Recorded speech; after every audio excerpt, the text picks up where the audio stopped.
Hello, welcome to the December 5th, 2025 Club Cubase livestream. My name is Greg Undo and I'm the host of the livestream today. If you have not attended a livestream before, how it works is you could just simply ask questions in the live chat field, or questions can be sent in advance to clubcubase@steinberg.de.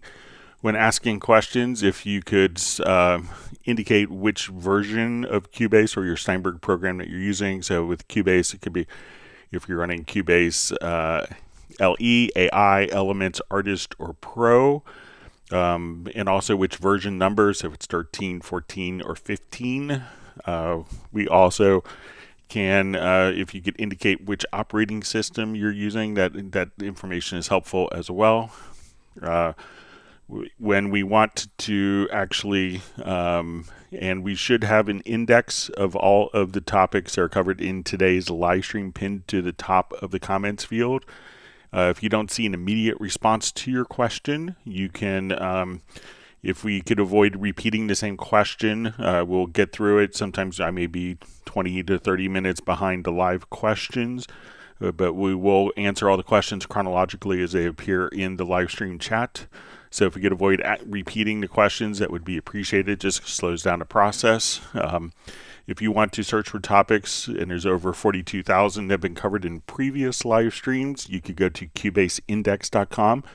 And we want to thank Jan from Stockholm for creating that site. We have two people that serve as moderators, Jazz Dude and Agent K. They're not Steinberg employees. They do it to make it a better community experience. So we want to give a special round of thanks to them for their efforts. We'll also give extra kudos to Jazz Dude for his work with the unofficial Cubase Nation Discord. So it's a wonderful resource of different links, tutorials, articles, downloads that are relevant and beneficial to the Steinberg community. So once again, my name is Greg Undo. I work for Yamaha Corporation of America, and I primarily focus on Steinberg products. And I'm the host. I'm presenting from just outside of, in the United States, just outside of Washington, D.C. in Alexandria, Virginia. And if you're watching this live, please feel free to introduce yourself and tell us where you're from. And with that, we will go ahead and get started. All right, so you see Sabertooth Bicycle. I think that's formerly Tim K, joining from Zeist in the Netherlands. His cat Buddy is waving a paw hello to my cat Steven, who's, I think, upstairs taking a nap. To Stella, Mark Raven's dog, and other pets that are nearby. Great to see Jan. We see Stefan joining from Sweden. We have Cubase Index. We see Jan, who's giving, just saying hi to everyone. All right. We see Jazz Dude on. We see John Barry. Thanks for sending the updated link. I'll pass that information along for the video, John. Appreciate that. All right, wonderful to see Millard Brown checking in from Pennsylvania. Don't know if Millard got snow. We got some snow here in the Washington area this morning.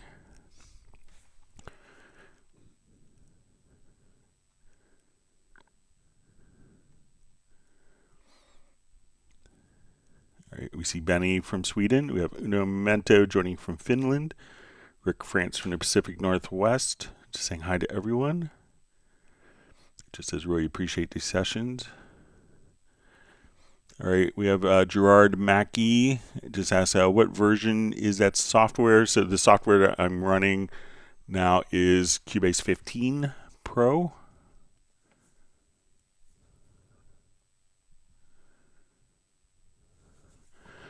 Alexander Plasko asks, hi Greg from Connecticut, is there a folder to store all imported articulations so they get loaded automatically when an instrument is loaded, or are they saved in individual project folders?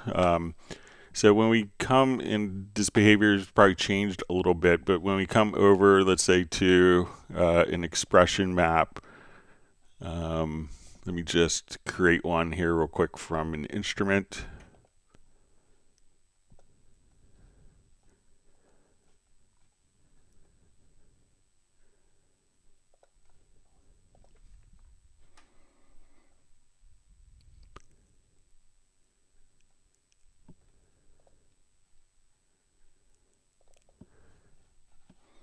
Okay, so now we'll have our bassoon here. All right, I'm just going to create an event.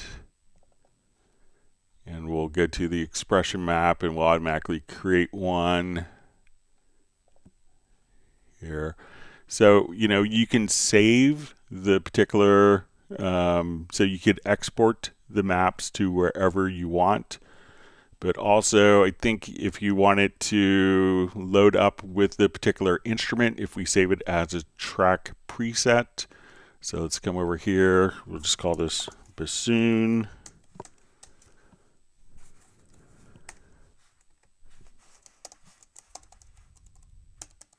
We'll call it 12, 5, 25.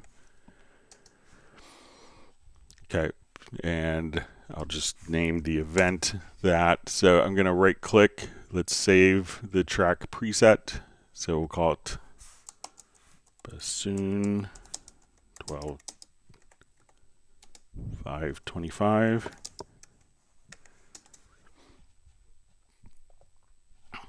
Okay, we'll go to new project.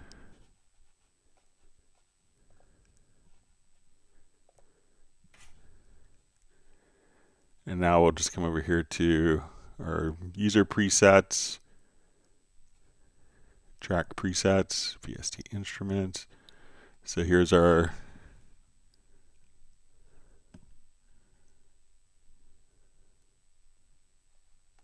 bassoon. And now when we go to open this up, and we go to the event, that the expression map is automatically saved within the track preset for you. So if you always want to have, you know, that particular, you know, preset stored with the expression map, you can save it as a track preset.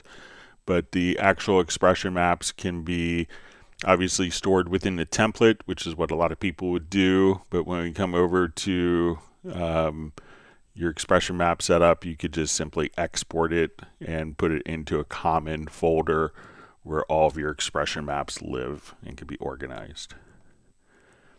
All right, so we have Non-Delusional checking in from Newport, Rhode Island. Thanks for joining us today, being a part of the community. All right, we see Tim Weinheimer joining from Mission Viejo, California.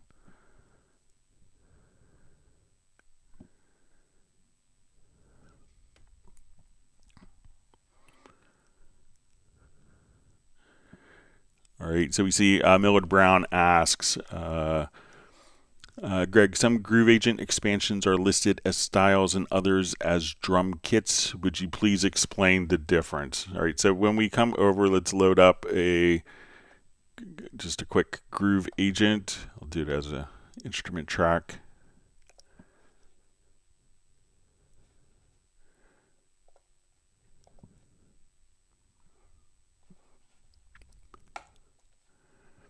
Okay, so when we come here, I'm going to, let's say I load up a like a studio. So when we see like a Groove Agent kit that's just going to be styles, maybe Beat Essentials. I may not have all of my. So when we see like the kits themselves, so let's say if I come over and I load up Jazz Essentials. So often Jazz Essentials may look a lot like if we load up our studio kit. So let's come over here. Let's load up a Groove Agent SE. And let's load up, let's say, our Studio SE kit.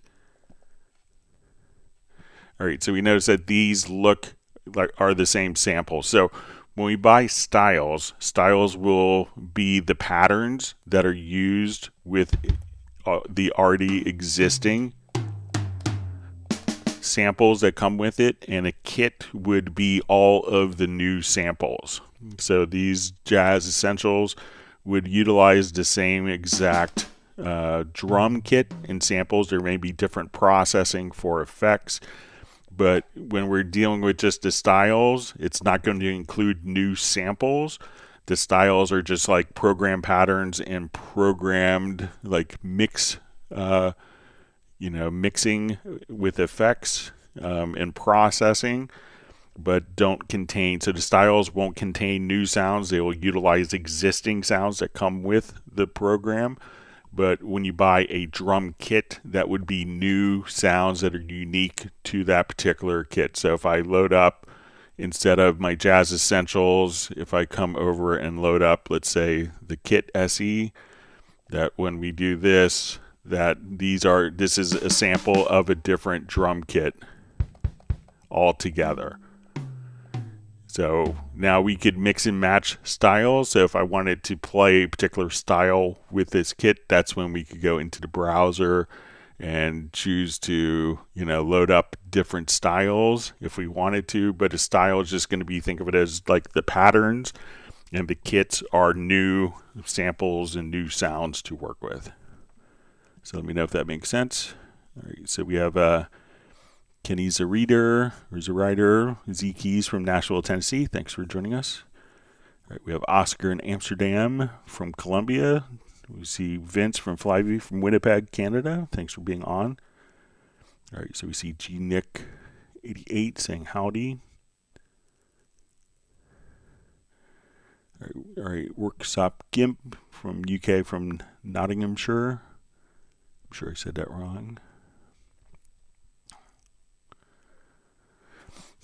All right, so we see from Benny, I believe, says a question. I've downloaded a template from East West Audio. Everything looks fine. All the settings seem correct, but no sound comes out. Any tips on what it could be? Cubase 15 Pro.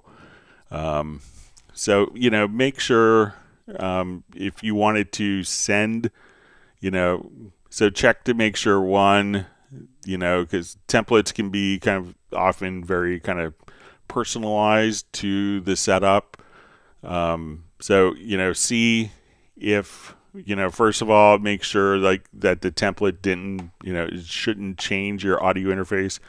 But if you don't get any sound, you could see if it's a routing thing, or if you just turn on a click track. So let's say if I turn on a click track, is audio passing? So when I come over here and we turn a click on, do you hear that? And that's going to be independent of routing. So if you don't hear the click there, that would probably be a good indication to look in your audio connections. So if you make sure that you have your inputs set up here. If you have your outputs, I usually have an output defined and have it selected to not connect it, because I'm using the control room. So see if your template is utilizing the control room. See if it's utilizing kind of the audio outputs, and see if it's one, just passing audio itself. Just even if you, within that template, just come over to the media bay. So let's say we go to the home and we go to loops and samples, and we just kind of drag and drop an audio file, into the project, and see if you play that. And if that plays, then if that doesn't play when you have the audio file, it would probably be an audio connection issue. So here I generally have like my speakers that are set up. If that's playing and everything else isn't, make sure that if different elements are going to, depending upon the template, maybe it's going to like different groups. So if we wanted to take all of these and these are going to a group track, make sure that the particular group track itself is going to be routed to an output. If you want to send me like a picture or send a template to me at clubcubase@steinberg.de, I would be happy to take a look and check it out. We could probably figure it out pretty quickly. But if it's not even passing the click track, it's probably going to be an audio connection issue. If you drop an audio file in and that plays, it could be a routing issue with, like going into like a group track if you're utilizing group tracks.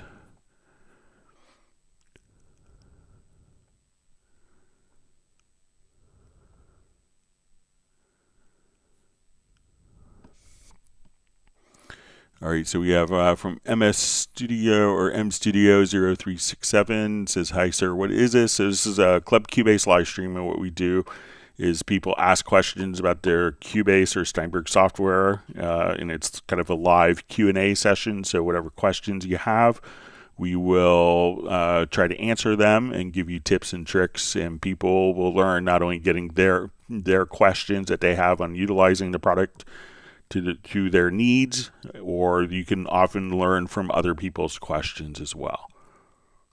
And we see that MStudio0367 is a freelancing music composer. So yeah, any questions that you have on Cubase, something you don't understand, something that doesn't make sense, hopefully we can go through that and have it make sense and maybe explain kind of the design intentions, or, if you're missing, like, connecting the dots between different functions in the program, we could probably help with that as well. All right, Alex 23743 asks, hello, recently I bought the latest version of Cubase Pro and I've already installed it on Windows 10 computer, but why loops and samples do not show up? So if we wanted to take a look, if we go to the Steinberg download assistant, so a lot of times when we install Cubase, a lot of people tend maybe not to install all of the available instruments and all of the kind of content that comes with it. So let's say we come over here to Cubase 15 Pro. So if we just make sure that you'll see, all right, so we can install the application here, but then you'll see all of the virtual instrument libraries. So you could just simply open up this. You could choose to install all of the virtual instruments and libraries directly here. There's also loops and samples. So all of your loops and samples, you can just simply access directly here as well. So make sure all of these have been installed. And then there's also different tools. So if you're running spectral layers or omnivocal, so some other instruments, you could just download all of those particular libraries directly from here. So make sure that you kind of expand this so that all of the different sound sets and instruments and tools that you've installed, all of these. So sometimes people will just install only the application and then you don't see any of the loops. So give that a try and let us know if you've done that, and they'll probably show up.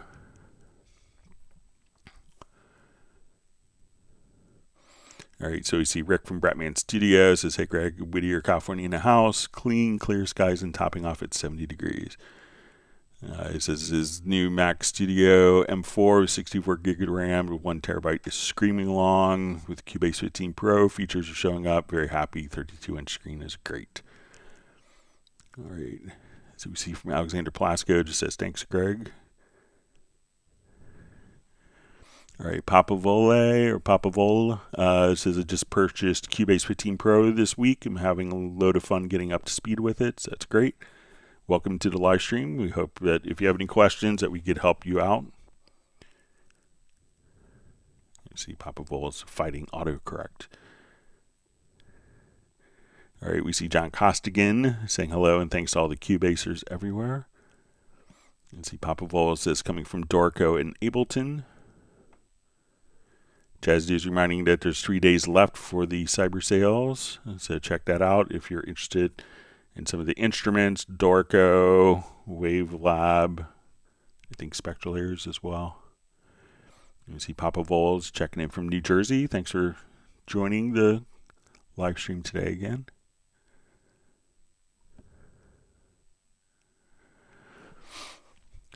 All right, Sebi Monster 7439 says hello from Denmark about Cubase 14 Pro earlier this year. I have no musical knowledge, but I always dream of making music. I don't know where to begin to learn. Any tips?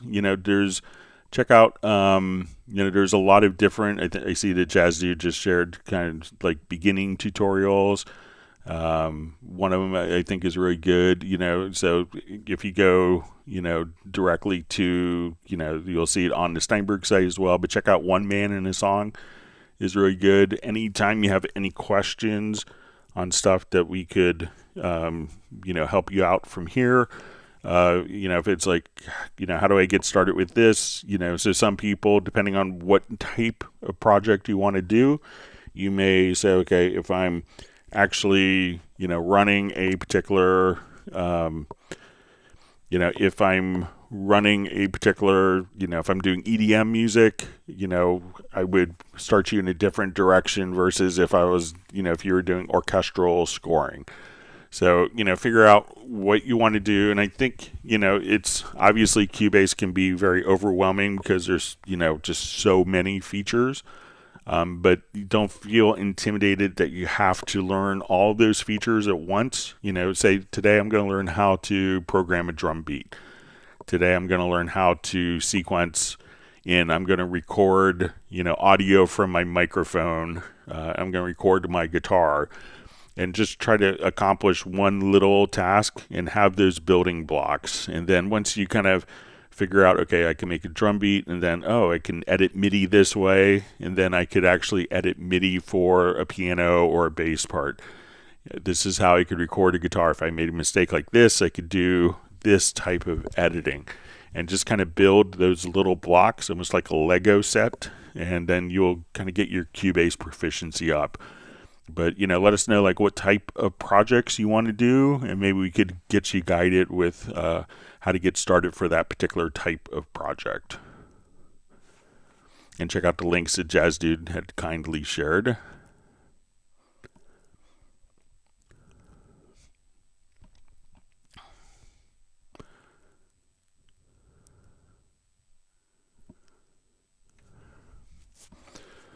All right, so we see from Sue, just says, morning, Greg, Cubase 15 Pro. Can you please go over audio warp and audio warp quantize to stretch info 1 bar, syncopated 6/8? Thanks.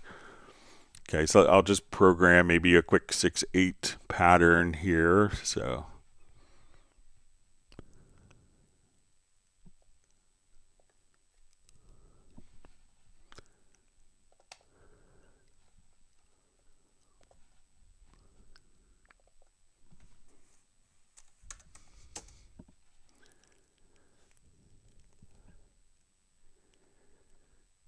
Okay, so let's go ahead and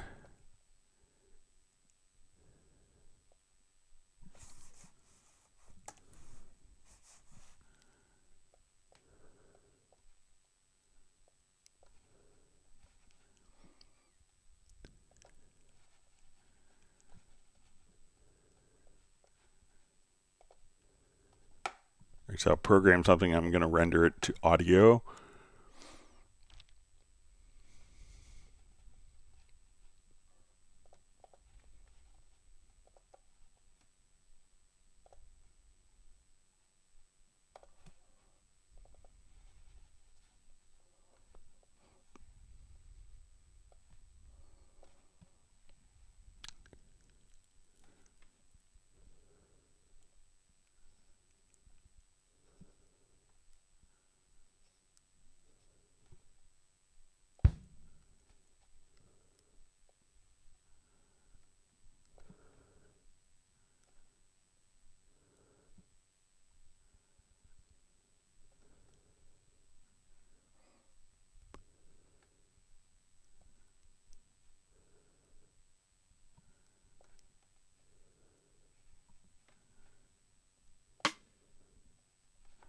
All right, here, let me just change my quantize value here.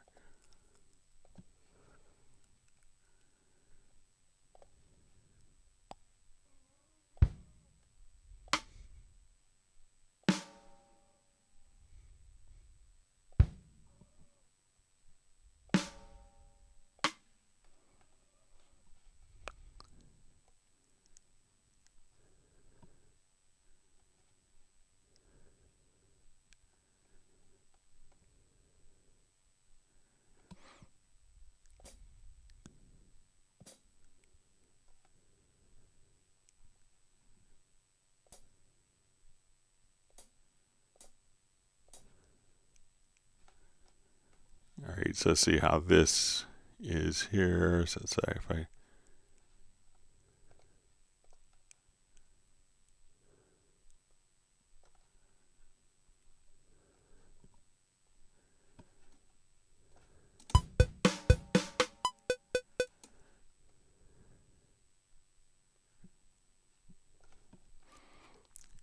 so let me just create kind of a syncopated pattern here.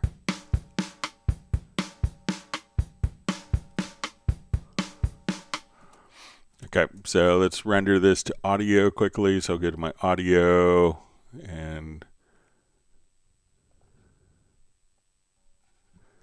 okay, so now we have an audio file in 6/8 that's kind of a syncopated drum beat.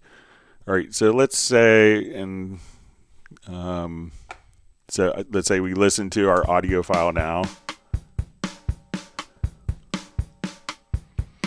All right, so if we wanted to move different elements, so we have kind of two different ways of being able to kind of manipulate our audio here. So if we wanted to kind of change timing, one is just to be able to come over here and I'm going to place it into free warp.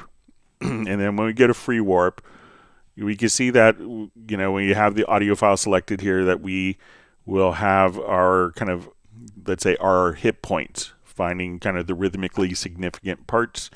And what I want to do is convert those hit points into warp markers. So I'm going to say, go to my audio menu to real-time processing and create warp markers from hit points. So now when we look at it, we can see kind of our warp markers, which will be yellow. Now at a certain zoom factor, like you may not want to see all of the warp markers as yellow. At a certain zoom factor, you'll notice that it will disappear, and that's because it would just be, when you look at it, just entirely kind of yellow vertical lines. So let's say we are playing this particular pattern here.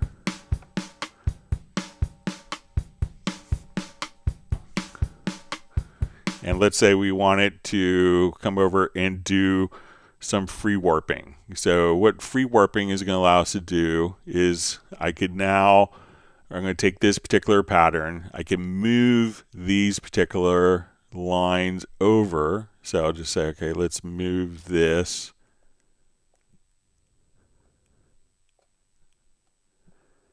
And since we have these patterns and we have these warp markers kind of before and after, I could just, so when I kind of have the tool open and we go just to the right, you'll notice that this line will automatically turn white as we hover closer to it. And that means that we're going to move kind of the rhythmic start of that particular event. So now we listen to it. So I could just, like if someone was a little late or early,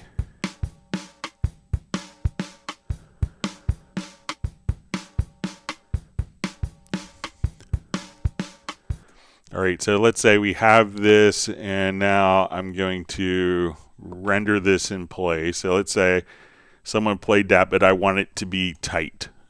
So what I could do now is I'm going to bounce the selection. This will give us kind of a new audio file. And when we go to our quantize setup, we could make sure that we have audio warp quantize open. And let's say, okay, I just want this to be eighth notes. So now when I apply the quantize, so we're just going to quantize this audio to eighth notes.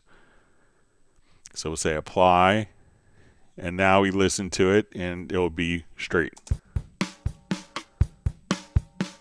Because it's now taken what we had done.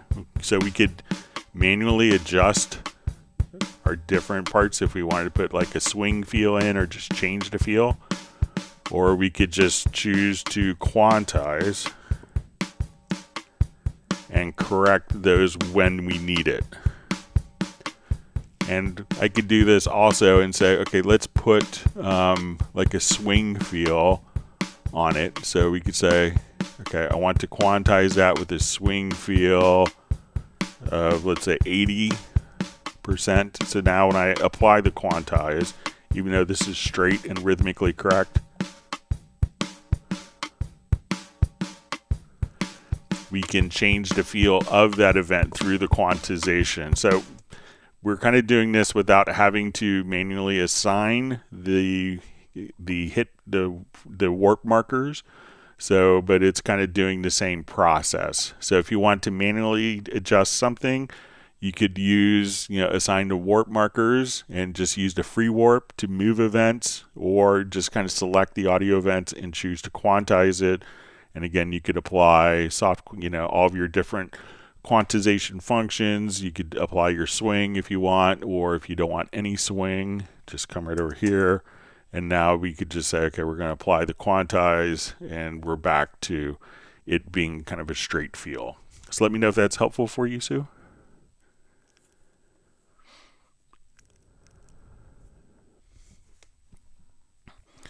All right, so Millard Brown just says, thanks for your answer, Greg. I think I got it. Load pattern group gets me styles with my current kit. Load kit gets me a new kit with current styles, and load kit with patterns is both. Close. That's exactly right.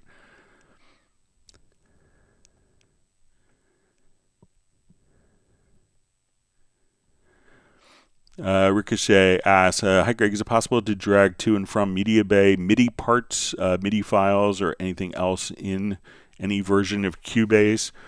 So if we have so let's say if we're here and this is a MIDI event, so let's say we take this, I'll glue this together.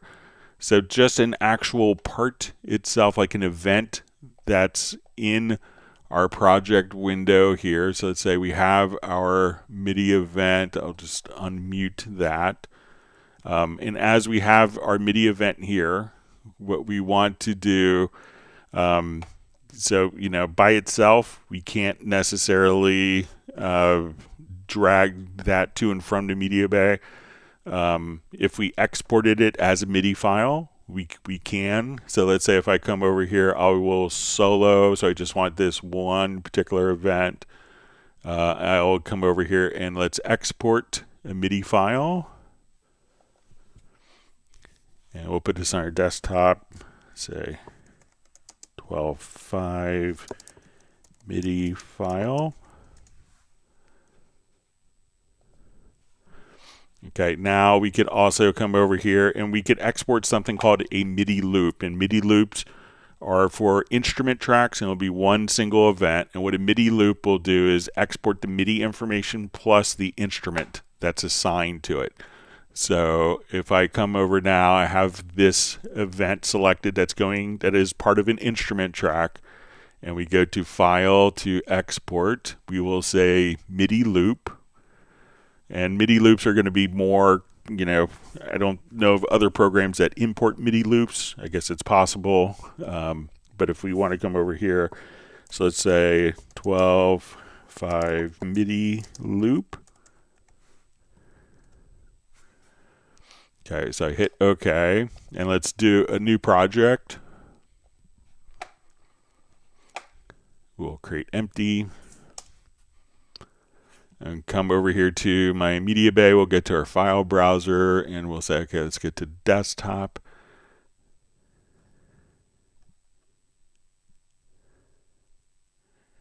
All right, so you see here's our MIDI file, so I'm going to drag that over.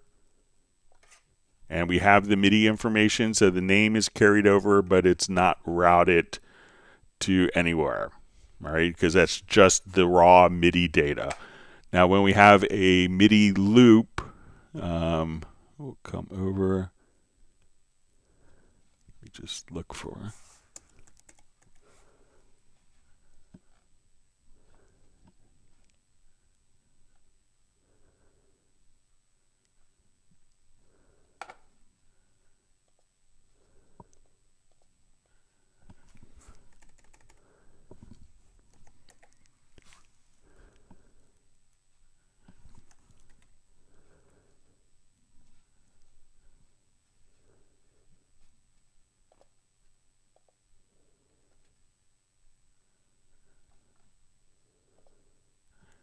But the MIDI loop itself is going to just, let me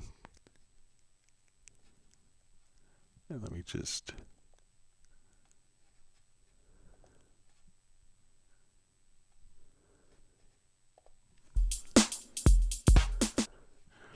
and the MIDI loop itself will just simply take over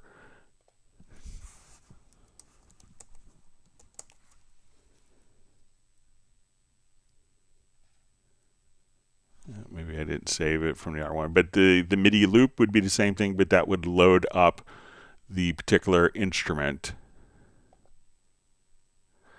So if I want to take this project here, we just save this as a MIDI loop.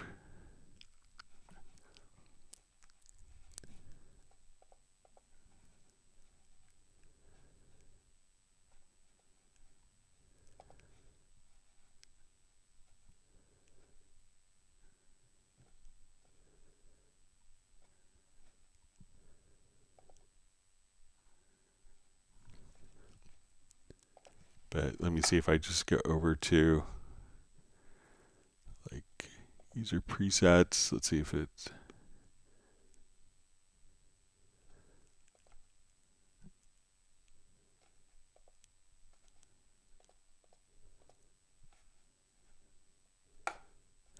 so. But yeah, so once you get the MIDI loop, let me see if I could just access it from desktop once again.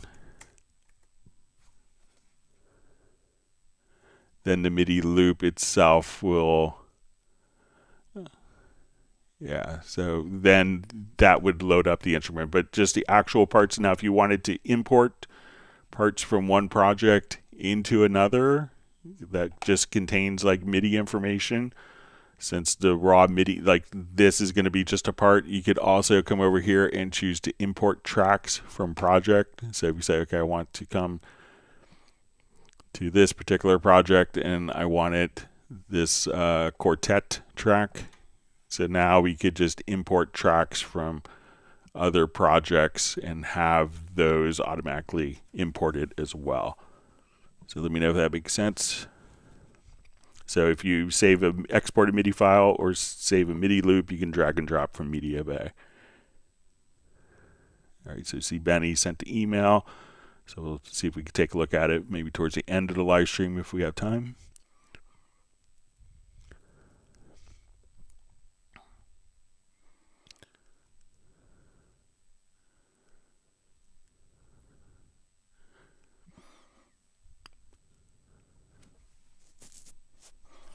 All right, so we have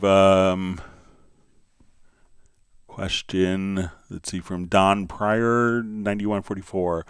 If you have a chord track at the top, how do you keep it up there while you scroll down and not lose it?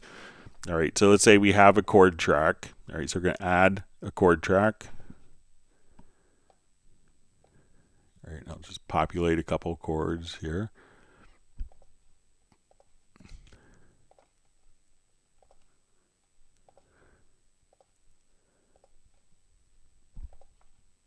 Okay, so a lot of times when we're working with this, as we scroll, that all the tracks would scroll, but we could have something called a divide track list. If you go to your project menu, you can now come over here and we'll say divide track list.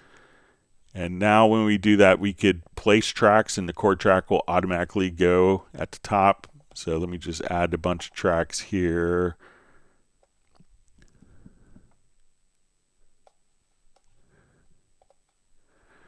All right, so now as I scroll, these particular tracks will, and if we wanted a track to stay up there, like maybe a lead vocal, I could just drag that up to the top so I could have a divided track list. So as I scroll here, I could see all of these particular tracks, and my chord track can always remain visible at the top. So again, go to your project menu and just simply enable divide track list. And usually by default, the chord track will go up there. If it doesn't, so again, you just come right over here, divide track list. Just if it's in the bottom zone, just select the track and drag it to the top here so you can navigate within the upper zone independently of the tracks here. So let me know if that's helpful.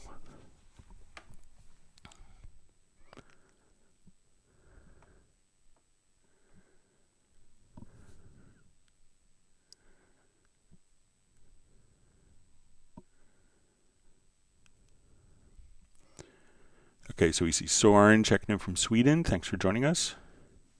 Hope you're enjoying your crisp and crushed drum kit. I don't have that one yet. I should have got it when I was on sale.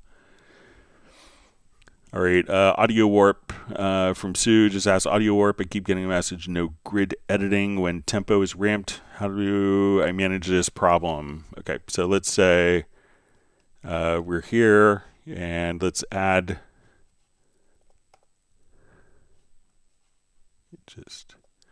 so I'm going to add a tempo track here.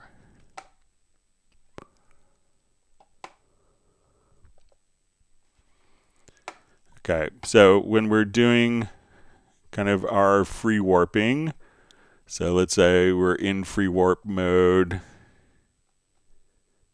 and let me just come over here. I'm going to go to my audio, and let's say we just get to, we'll create our warp markers.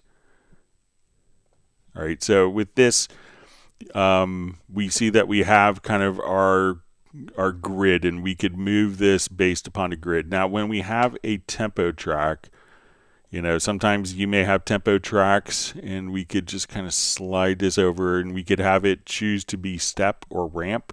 So if I am in step mode, when I put a new tempo in here, it would just automatically place that tempo to change right at that point. Now, sometimes we may have to, if we have ramp mode, you may kind of switch your tempo to kind of ramp up. So when we do this, because it's not an exact value in between, that may limit some of your warping. Since there isn't like an exact value, we'll give it a try here. So let's say we're adjusting our tempo. So it looks like that is kind of working as expected, so I could adjust. Let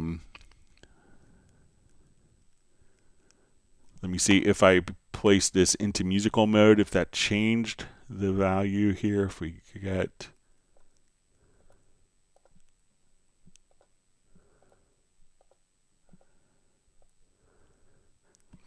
so let me know if your tempo, here is actually like while you're working, if your tempo has like a ramp at that particular moment. But here I could still kind of warp as expected. I've kind of seen the message pop up once in a while. And also check to see if you deactivate musical mode, if that makes any difference, or if you're not in musical mode, try toggling the musical mode status and see if that helps.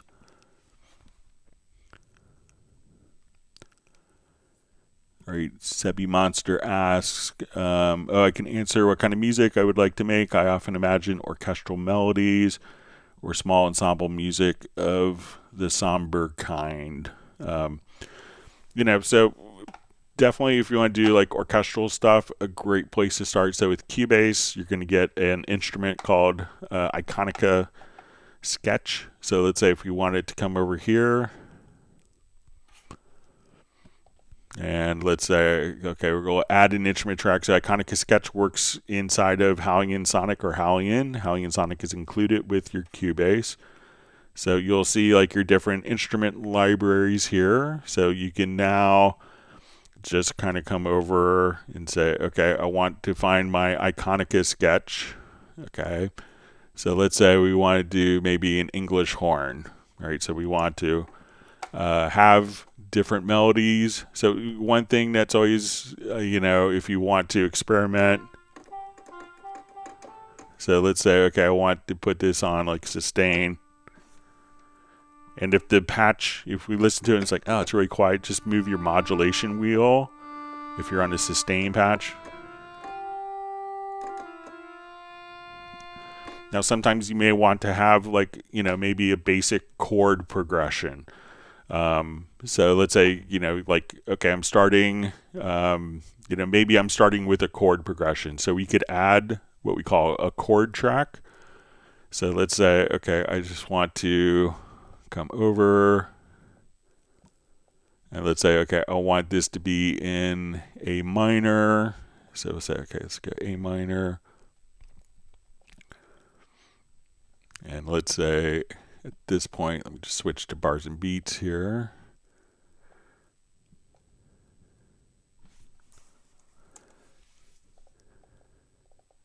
And let's say, okay, we'll do C major.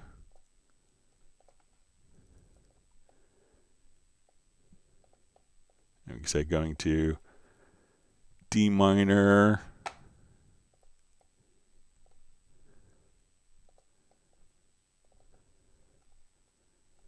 Let's say to B flat major.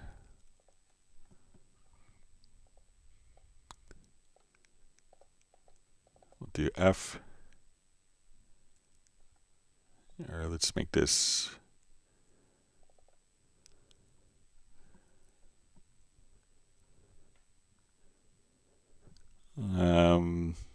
so let's make this like an E minor chord. All right, so and we just want to maybe get kind of like like maybe a basic framework of chords, but not necessarily committing to chords. So I'm going to just kind of trigger this particular pattern, and let's make it an E minor 7th chord there at the end. So I want to just assign this to an instrument. So I could come over here, I could add another instrument track. So you can get like different pianos. So I think with Cubase, one of the instruments that you're also going to get is Reverb. So this is like a nice felt piano. So if we come over here,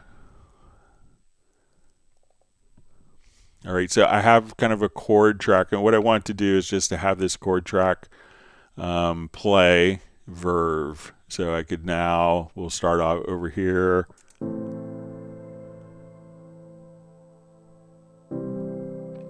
Now I put this into a loop, so I could select kind of, we have like your left and right locators, and now what I could do is I have kind of like a backing idea, and I'm going to say this is our English horn.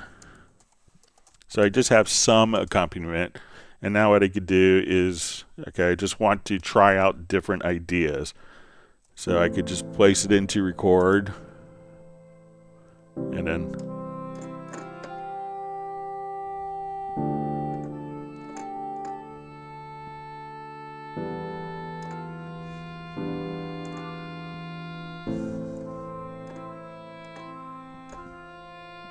then you could just kind of,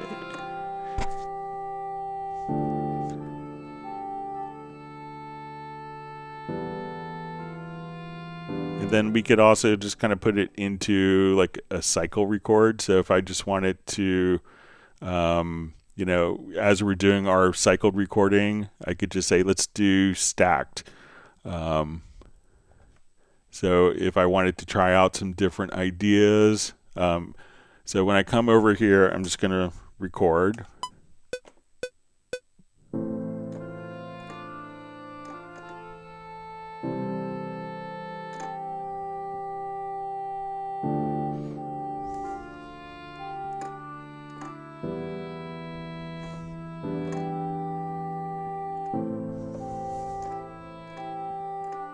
And I'm just trying out different ideas.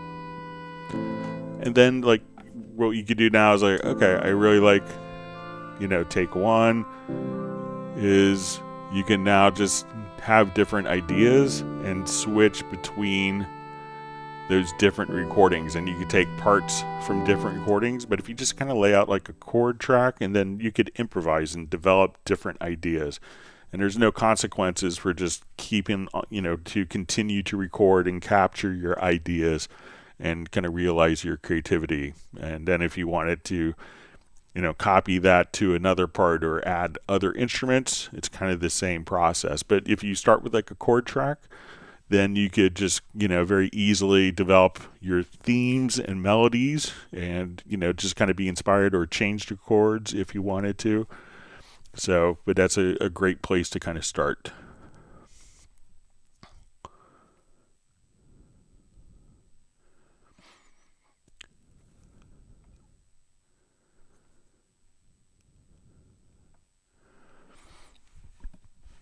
All right, so Papa Vol just says, I'm interested in tips about efficiency managing resources for our large orchestral setups to conserve memory and CPU while having instruments and articulations easily available.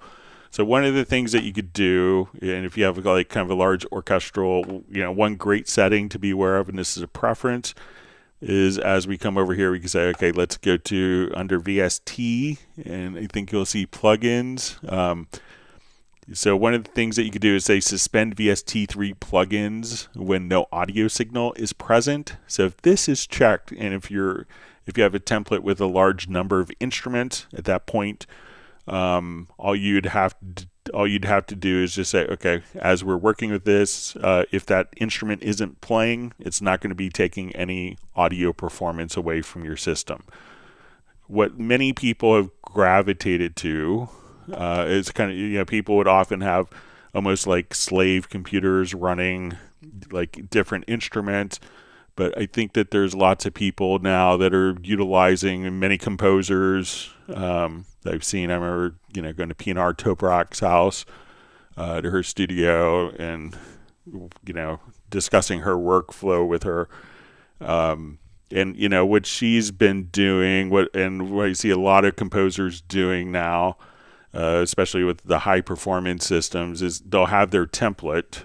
And when we come over here, if they're not using particular tracks, they will just, disable those particular tracks. So you can say, okay, as we're playing,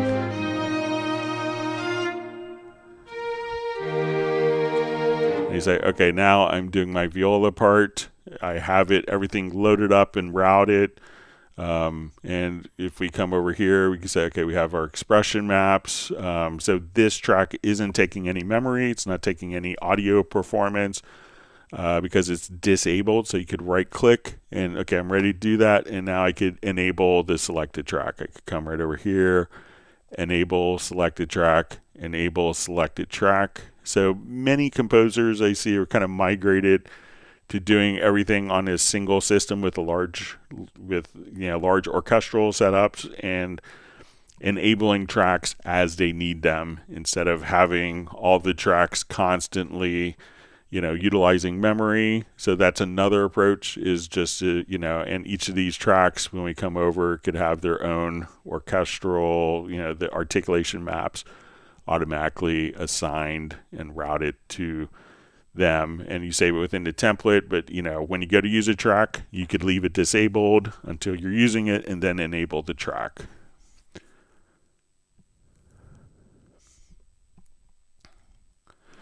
All right, wonderful to see Michael Teams checking from Weatherford, Texas, where it's a cold, windy Texas. We had about 1 inch of snow this morning here in the Washington, D.C. area.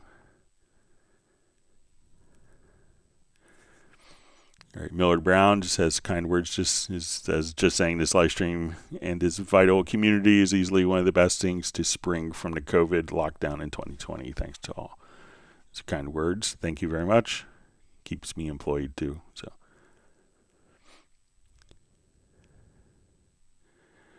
all right, so we have is it 6cyber00? It says, what is the purpose of freezing a track?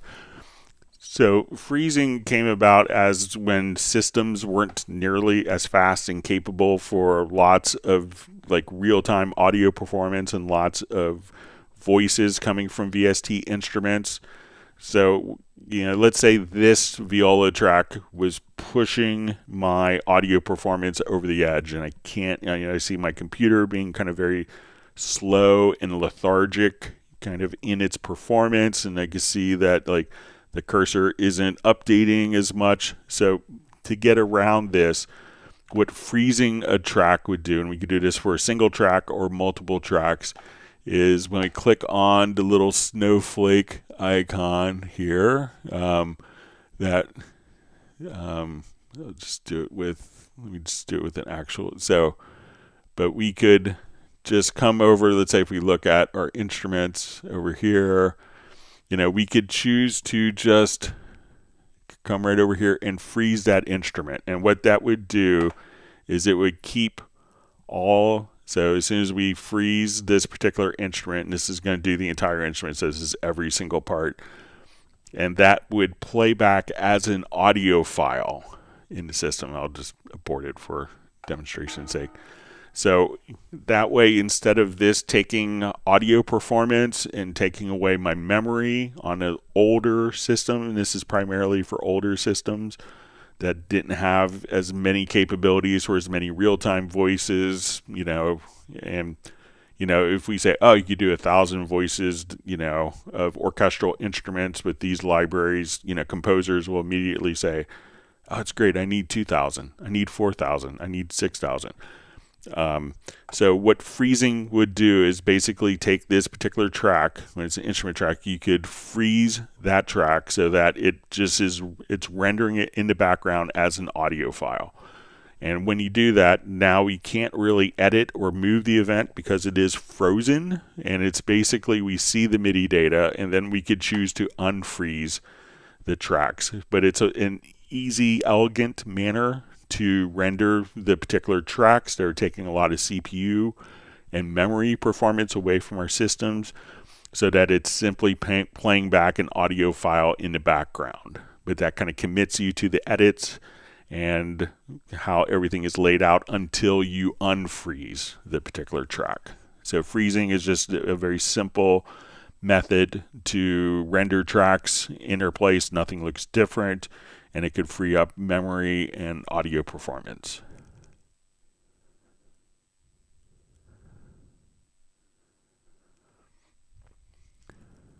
All right, so you see from Popavol, just says basically Ableton quickly ran out of steam, so I know that Cubase can do a lot better.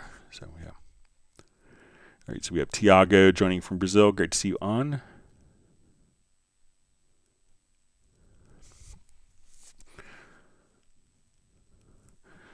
All right, so Wonder Arp says, can you use the modulator to control the tempo? So generally, the modulators are going to be for kind of automatable parameters, and the tempo isn't something that's kind of automated from an external control.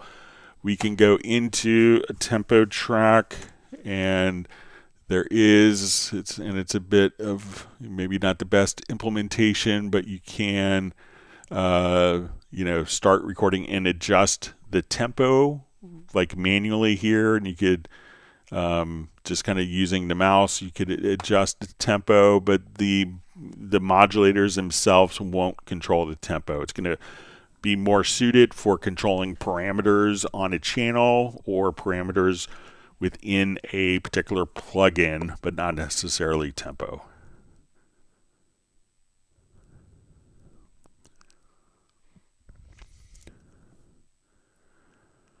All right, so we see from Sebi Monster says, to elaborate further, I just don't know how to convert the music in my mind also into real scores. Maybe music theory would help.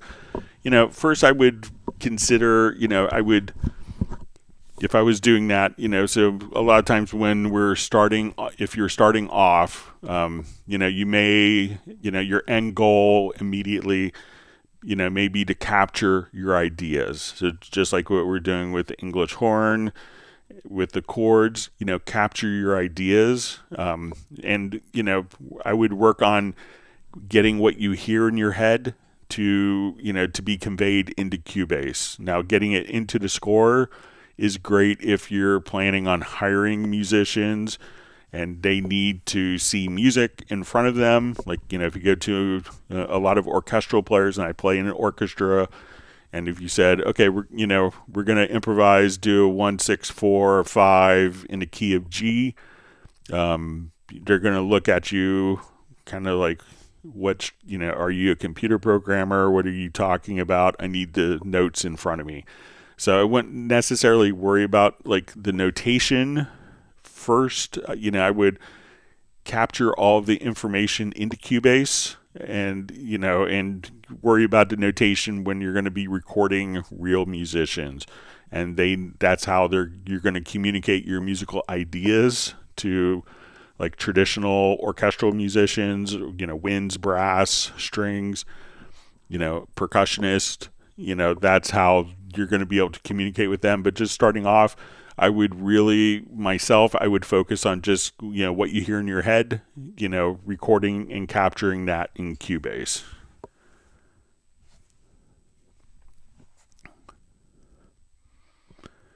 All right, so we have Brian DeBear joining from Yuma, Arizona. Great to see you on, Brian.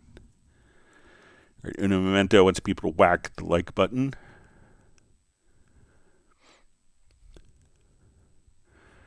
All right, Michael Teams has a question. Howdy, Greg. How to combine 2 tracks into one, please? Okay. Just clear my throat here real quick.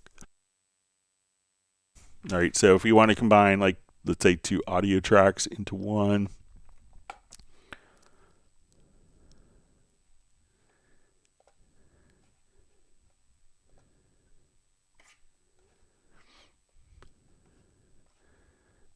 All right, so let's say we have like 3 kick drums here, and I wanted to combine these down to one particular track. So one of the quick way that I would do it is select your multiple events or select multiple tracks, and come right over here and we'll say render in place, and we go to the render settings. And once you have multiple selected, so I'll just say, we'll call this 1 kick track. And then I'm going to choose this little option to mix down to 1 audio file. So this will take my 3 kick drums, and when I say render, it's now going to render that particular track down to 1 track, which is kind of the culmination of all of these tracks together. So if you say, okay, I want to take 2 snare tracks and render that to 1 single track, come over to render in place, go to your render settings, make sure that you have your mix down to 1 audio file, and I'll just come over here and we'll change the name to snare and hit render. So now we have our snare track, both of them rendered to a single file, and my 3 kick tracks all rendered together to a single file. So let me know if that's helpful for you, Michael.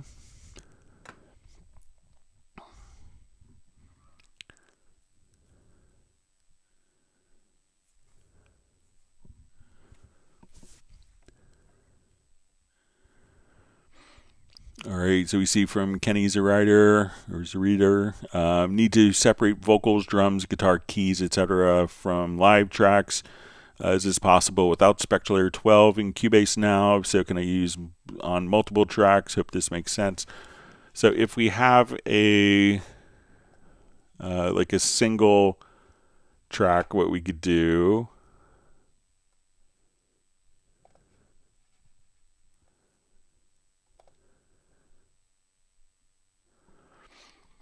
all right, so let me just import a single track.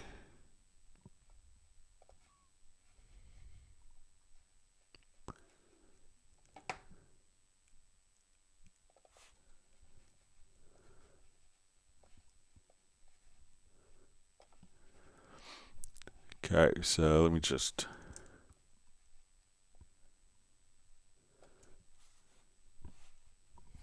choose a different one. I think it's the same file. Bear with me just a second.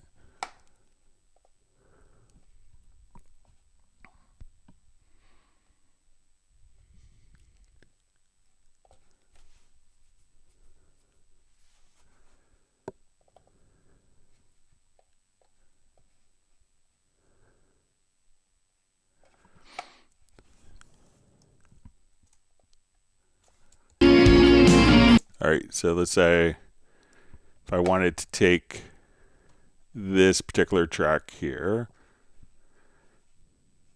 let me just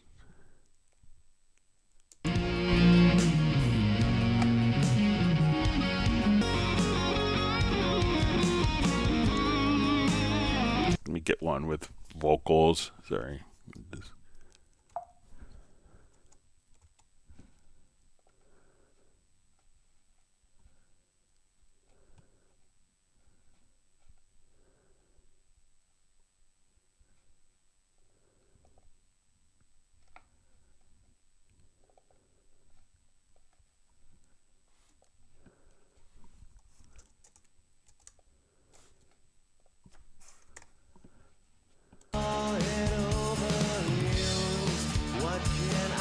So with Cubase, what I could do is, if I don't have spectral layers, we can, so say we listen to this track here.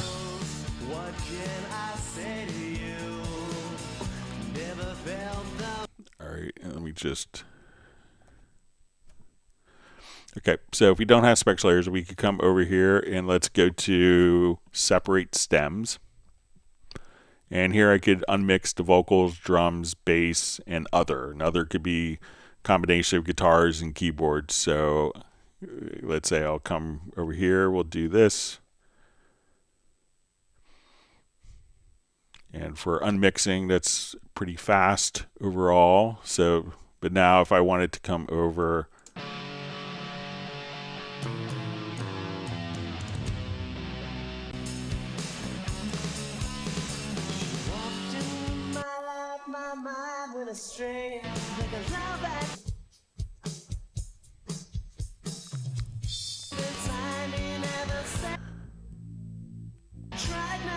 and then we have like all the guitars or keys on this track. So you get that with Cubase. Now, if you have kind of the full, if you have Spectral Layers Pro, I think probably the, overall it may be a higher quality and it's going to allow you to unmix more sources. So when we go into Spectral Layers 12, and we could run this as what's called an ARA extension. So when we do this, we will get the ability, so I'll just come over here. When we do spectral layers, we could say, and we go to the modules, we could say unmix song. And here we could say, okay, I want to unmix, the guitar, piano, brass, vocals, drums. And then once we have the drums, we can come over and we could unmix the drums themselves into like kick, snare, toms, hi-hats, cymbals. And we could also unmix chorus, which would separate the background vocals from the, from the lead vocal. I don't really have a good example. I have a good example, not one that I could play copyright-wise on YouTube. But so this is one I did. If we listen to this particular song.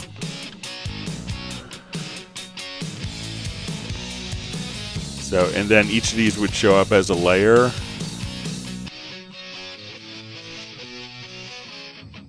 Something everyone knows by now.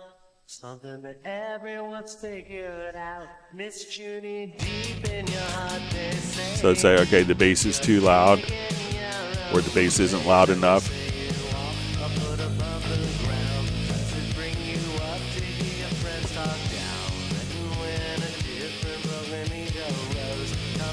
And say you want to adjust the volume of the drums.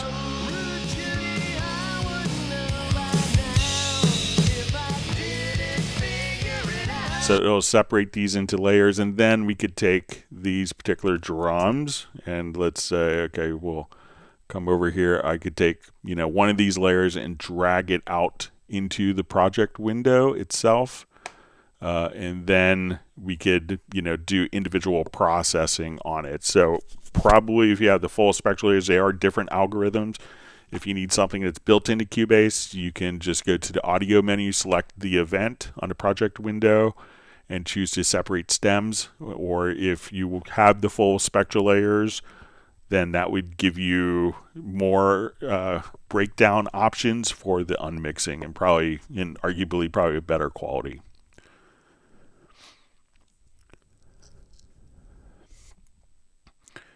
All right, so Michael Teams is granted Uno Momento 1 gallon of coconut almond fudge ice cream. All right, and Brian Sawyer, or Brian DeBear, now is 1 gallon of banana split ice cream for him and his wife.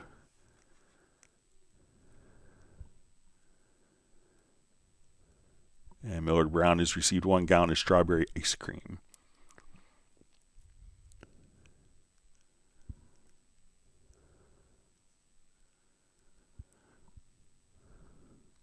Millard Brown says, Groove Agent gets even cooler. I can now go to an unoccupied pattern group button and load pattern group there. And now I can have multiple styles, patterns on any kit. Cool.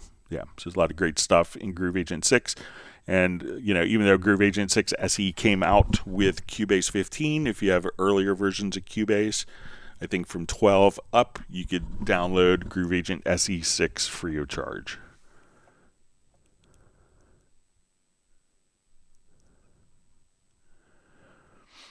All right, so we see Contrast Power just says, can you please explain all envelope modes under the amp tab inside Groove Agent, like sample, loop, one shot, etc.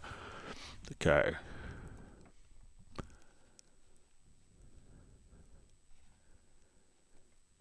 Okay, so let's go ahead and we will unmute this particular track, and I'm going to, let's go to Groove Agent. So I'm going to add an instrument track. So there's different kind of playback modes, and we could actually just show this with any audio file we want. So I'm going to drag an audio file directly from Groove Agent right onto the pad. So as we come over here, we could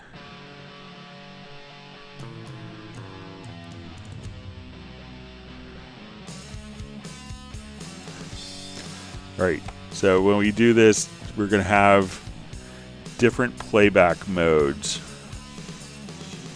So let's come over here to our different modes. All right, so I think it's going to be here, make sure I'm loop, one shot. All right, so let's say I'll just do a shorter loop. Sorry. All right, let me just cut that, and I'll just do a small loop here just to show this feature.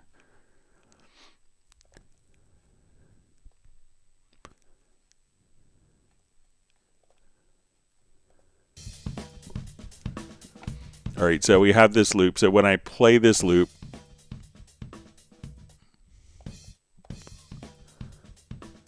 all right, so let's say we have our sustain mode. So let's say if I have this in loop, when it gets to the end of the loop, it'll just continue. If I hold it down, it will continue to play. So if I have this set to sustain, when it gets to the end, I think it's going to stop.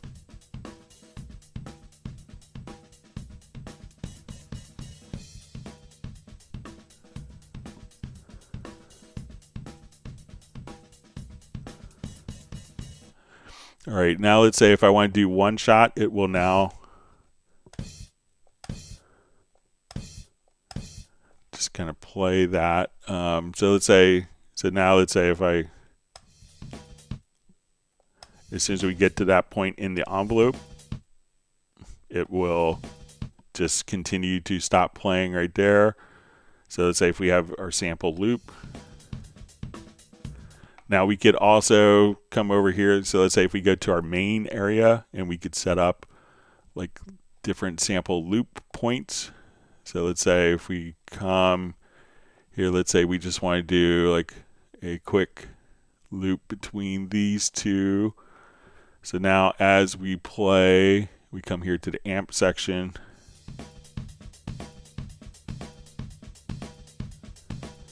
We can hear just that loop that we specified will go. And now we could also have different shaper. So we could say, okay, I just want to adjust my different loops here. And we could have that automatically adjust the volume, and we could just come over and say, okay, we want to do different shapes. So as we draw those in. So we could adjust the volume of a particular loop. So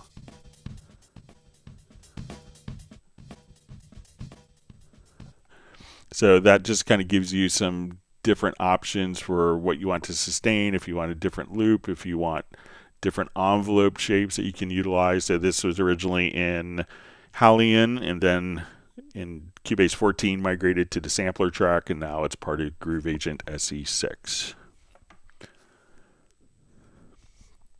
All right, we see Benny has received 1 gallon of Rocky Road ice cream.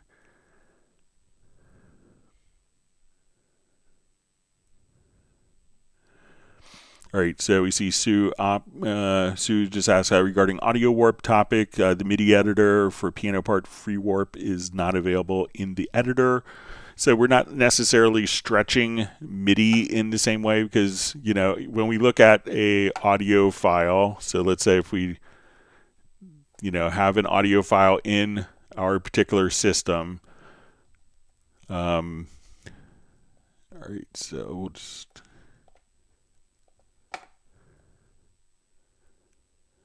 All right.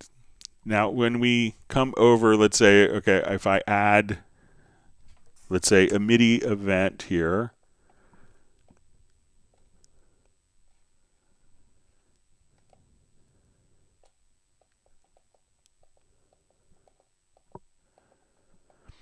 With MIDI, we don't have free warp because, it's not really necessary with MIDI because we can take, let's say if we have a MIDI chord,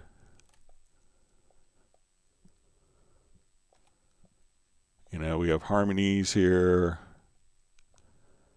All right, I could take any MIDI event and freely move it around. But if it was an audio loop, I can't necessarily, if we're playing back this loop, I can't make this beat.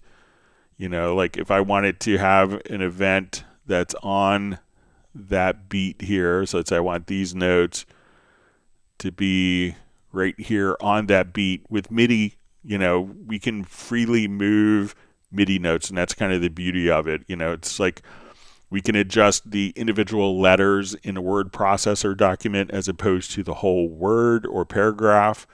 Whereas we don't really have that flexibility with audio. So we're trying to gain kind of the type of rhythmic editing for audio that we do for MIDI. So when I come over here, let's say, okay, we go to free warp because, within the MIDI environment. So if I say, okay, let's just put in our free warp markers and we can do this manually or we can have the program do it for us. I'm trying to be able to move, like my audio starting of the event without, doing everything. I'm trying to have that same flexibility as I do with MIDI. So here we could just move that event freely just to kind of go wherever we want.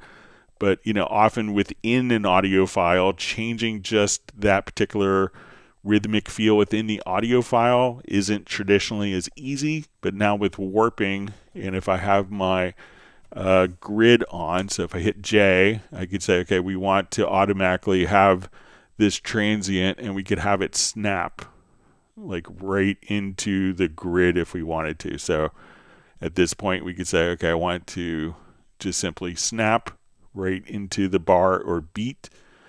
So we're trying to, so you don't see it for MIDI because it's not really necessary because you can just freely adjust the rhythmic position of MIDI notes with ease.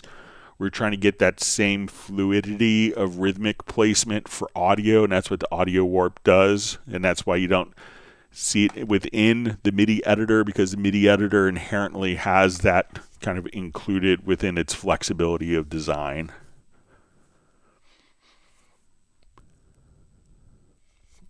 All right, you see Gerald Ely just saying, morning, folks, chatting on mobile today. So thanks for joining us from Martinez, California.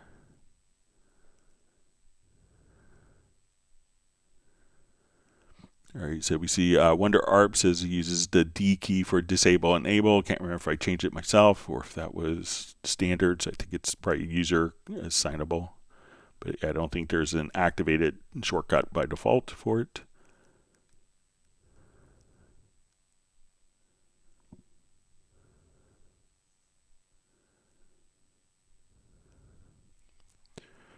Okay, Michael Teams wants people to whack the like button. John Koskin is just asked, have you had your like button today?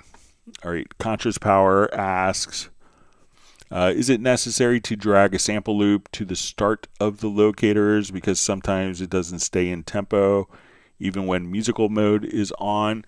It doesn't have to be at the start of the locators, but it helps if, so let's say if we have, if I drag this, it helps to where we drag it to maybe have it on the grid so with snap enabled. So that way it's going to have a direct correlation. If we had to, let's say if I had to snap disabled and I, moved it what I thought was close, and then I do, let's say, Command or Control D to duplicate, and we listen to it, like this, you say, oh, that's kind of in time when I do this.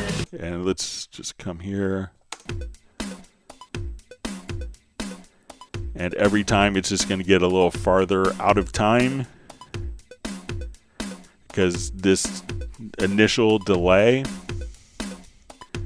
So whereas this should start right on the beat of measure 41, we can see that it's off. So if the initial one, so let's say if I take this initially and I hit J to enable my snap. So now we have that turned on. And now when I come over here and I just duplicate, now this will automatically be on a beat because we started it on the grid. So I think what's more critical is when you place a loop in, whether it's in musical mode or not, to have the initial placement on the grid. Because if you duplicate, which is something that people often do with loops, every time you duplicate, it's just going to compound or add to the amount of time that it's off, the more duplications there are of the event.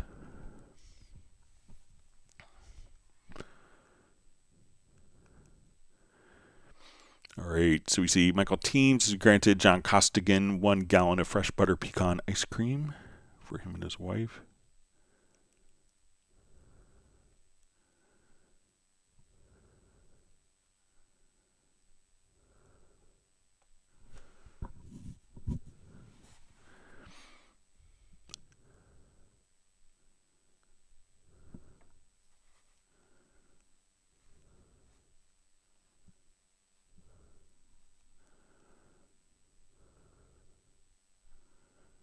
All right, sorry, my chat field jumped.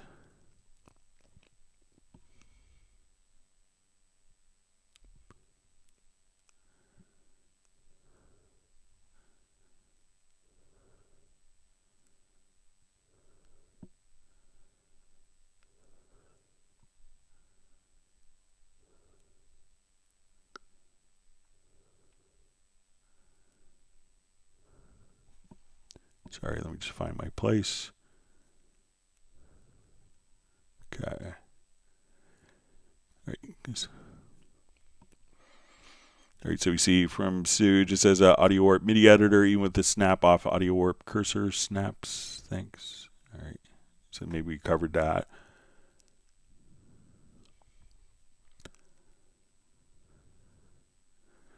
All right, Gerald Ely has received 1 gallon of chocolate eclair ice cream. All right, we have Steve Leeds checking in from Berkeley, California. Thanks for joining us this morning.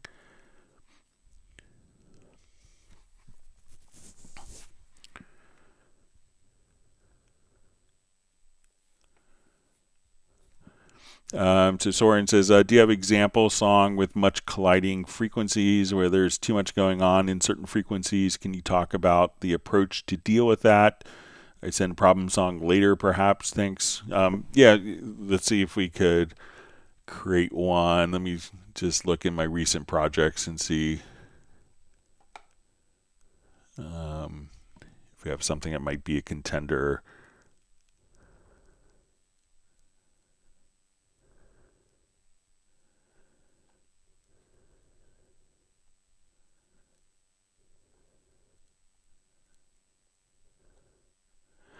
All right, so let's see, maybe if we come over here, there's a lot of stuff going on. So one of the things that you could do with this, if you have like frequencies that are clashing,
All right, let me just.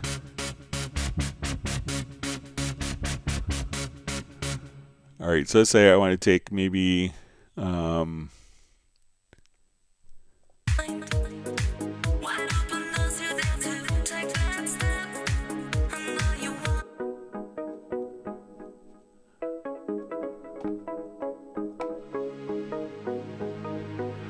All right, so let's say I have these two particular tracks that are going on. So one of the things that's really helpful is, let's say, okay, I have my dark shot here. So let's open up that particular channel, and we have this thing that's like a frequency, like an EQ comparison. So what I want to do is let's activate the channel comparison EQ. So let's say I want to activate this, and let me just put this in a loop.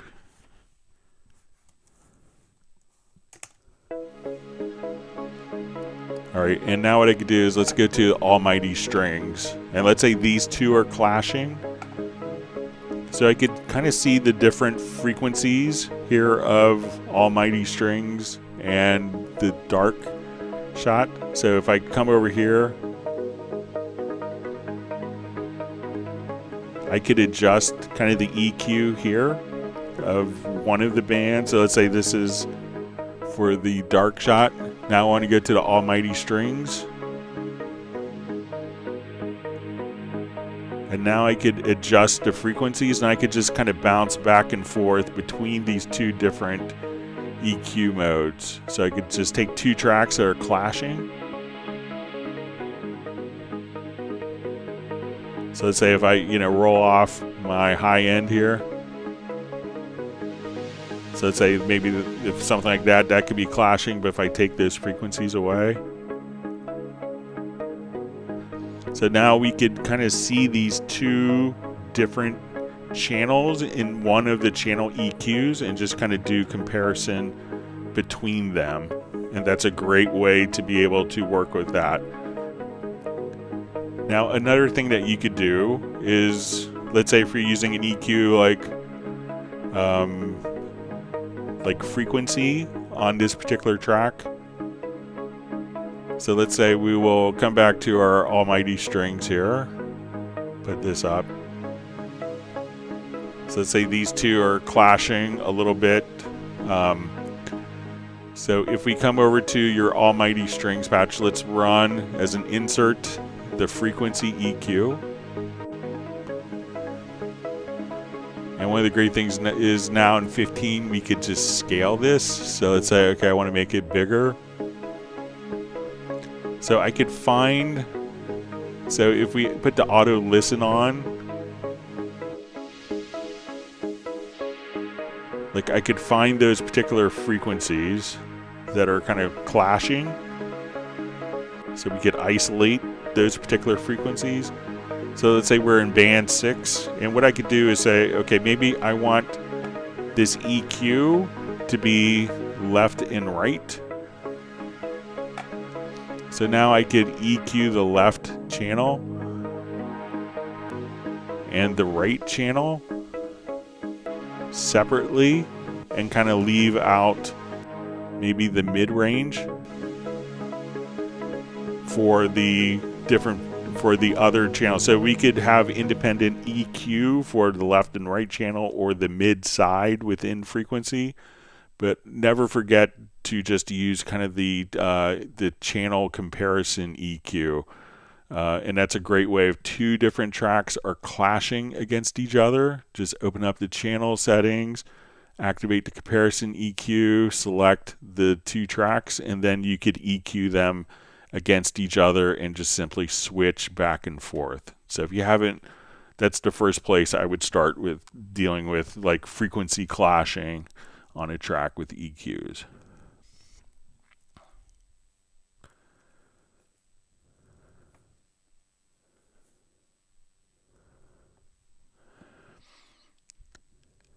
All right, so we see from Sue just says tempo is not ramped, not in musical mode. If you have a quick project that you could send me, even if it's without the audio files, I'd be happy to take a look at it, and you could share it with me at clubcubase@steinberg.de. I'd be happy to look at it.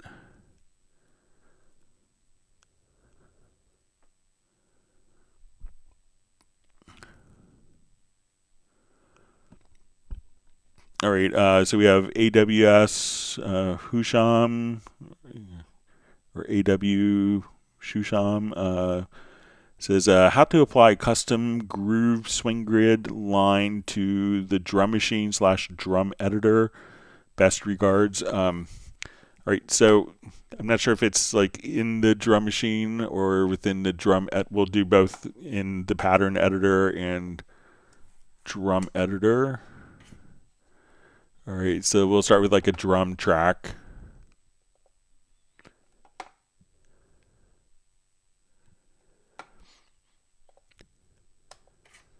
Okay.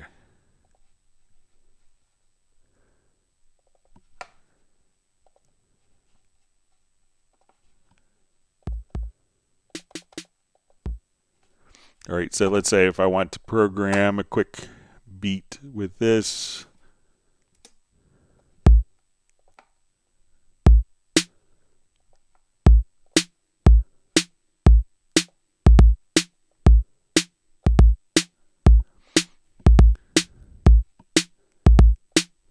All right, and let's say we'll do. All right, so for each, like if we are in the particular,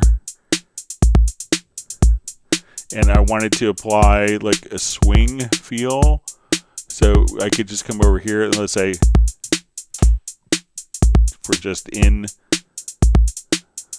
so we could do this and have different settings for the kick, snare, and hi-hats with our swing feel.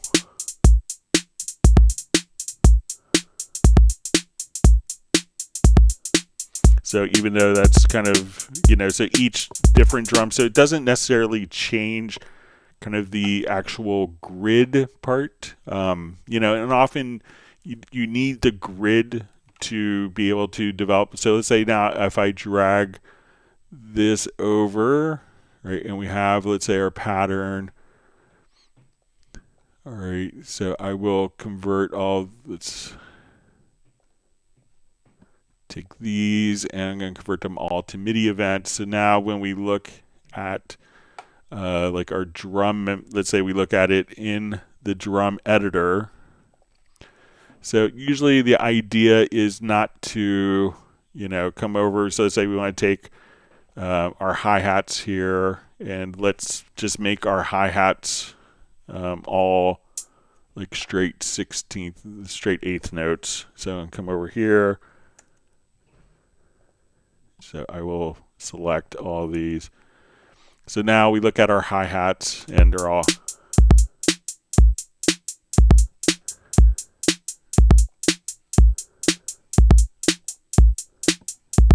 All right, so now when we want to do, let's say, more of a swing on the hi-hats, so generally the grid is always going to be the grid. So that's going to be the reference point that you would adjust the swing to.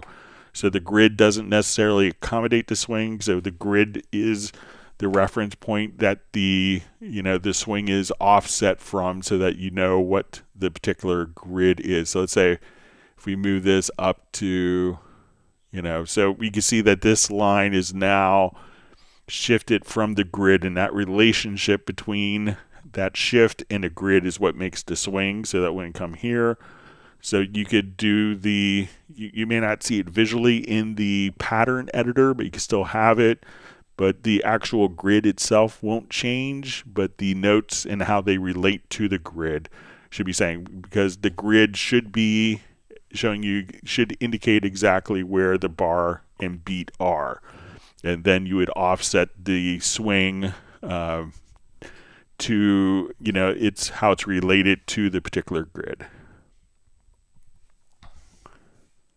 So let me know if that makes sense.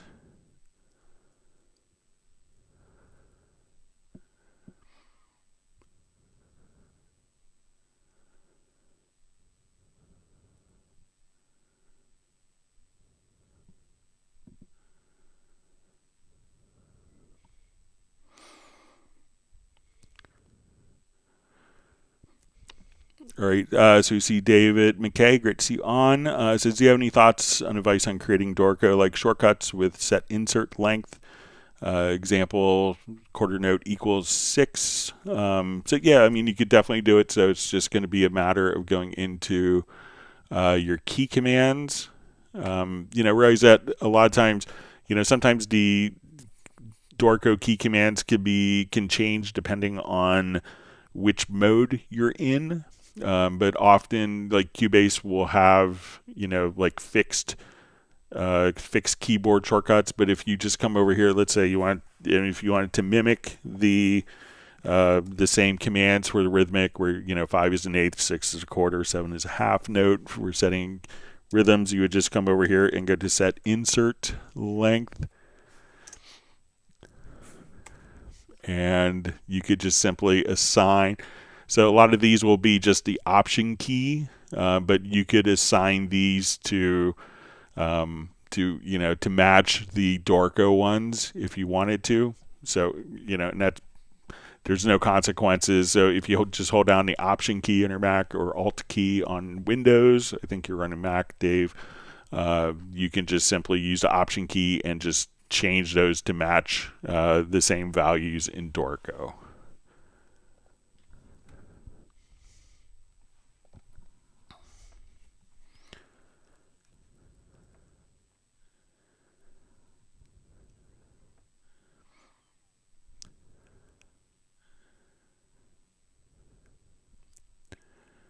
All right, so we see Barn Door Recording wishing everyone happy holidays from Rhode Island. Glad you can make it today, Lawrence.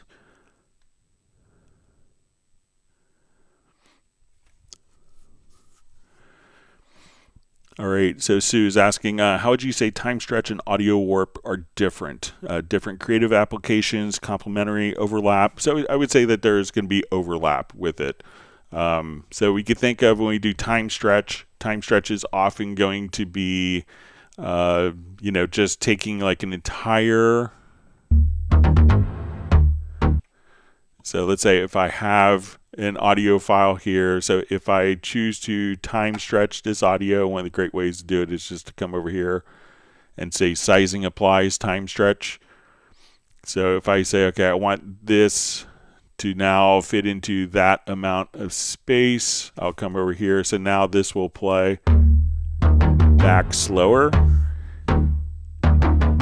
And if I say, okay, make that fit into this amount of space, that audio would play back faster. So that entire file is going to fit into.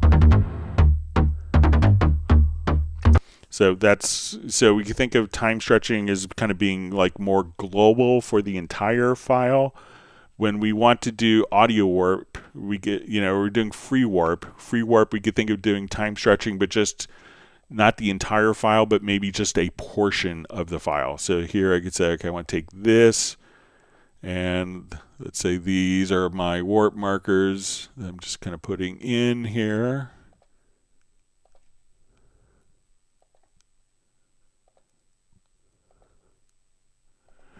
So now what I'm doing is I'm time stretching this, but not the data that's after or before based on kind of the warp marker. So I could just say, oh, that was a little late, that was a little early, I want to snap that right there. So the other events aren't going to be affected. So we could think of this as kind of time stretching just a single part within the audio file, where it's time stretching. So free warp is going to time stretch just one point within the audio file. But if we do time stretch, that's going to affect the entire audio file. So let me know if that makes sense.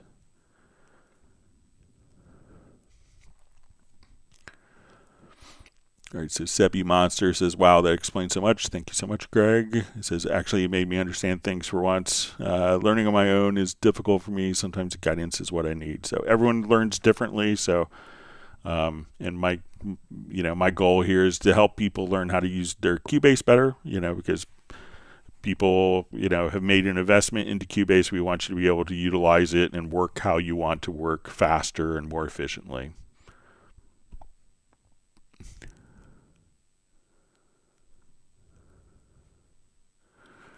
All right, Professional 8046 says, I'm having trouble with Cubase 14 taking extended periods to scan all my VSTs. Sometimes it takes over 20 minutes. What advice do you have to speed up this process? Also happened with version 13. So it's probably going to be, I mean, I probably have 400 or so plugins on my personal studio computer. And, generally, the first time that it's scanning plugins, it may take just a little bit longer, but I would say mine opens in under 15 seconds with about 400 plugins, effects, and VST instruments. If it's taking that long, often there may be like a window in the background that opens up. Like it could be, like I was helping Peter Frampton yesterday, and he'd gotten some new Harrison plugins. And then every time he was starting, his iLock was pulling up a message in the background, and he would just see scanning VST3 plugins, but in the background was a message saying, we can't find a license for this, quit or move on or activate the license. So, but sometimes that window can pop up in the background. So, be aware that sometimes there could be windows opening in the background. So I would say that there's probably you probably have some plugins that are causing it. So out of curiosity, when you go to like a safe start mode, if you start, and I'll just do this in the window, but it's the same concept. So if right after you start the program, if you hold down, if you're on a Mac OS, Command Option Shift. If you're on Windows, Alt Option plus Shift. So, and I'm just going to start that and hold those 3 keys down, and this will take you into safe start mode. And then see what happens, how long it takes you to load up if you deactivate third-party plugins. So it's probably going to be a third-party plugin that's causing maybe, and often it could be just looking for a license, but, just do like an Alt tab in the background and say, oh, am I getting an error message? Oh, and it could be, maybe after 10 minutes that error message goes away. But, definitely check. It's probably going to be just a plugin that's probably looking or trying to figure out its licensing. So look in the background and see. But, my 400 plugins on my, i9, and it's, several years old at this point, maybe 4 years old, is booting up in like 15 seconds with all of my plugins. So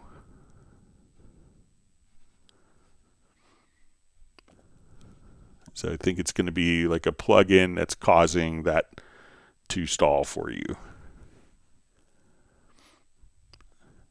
All right, so we see Jazz Dude just mentioning to download a huge free orchestral template for Iconica Sketch in Discord.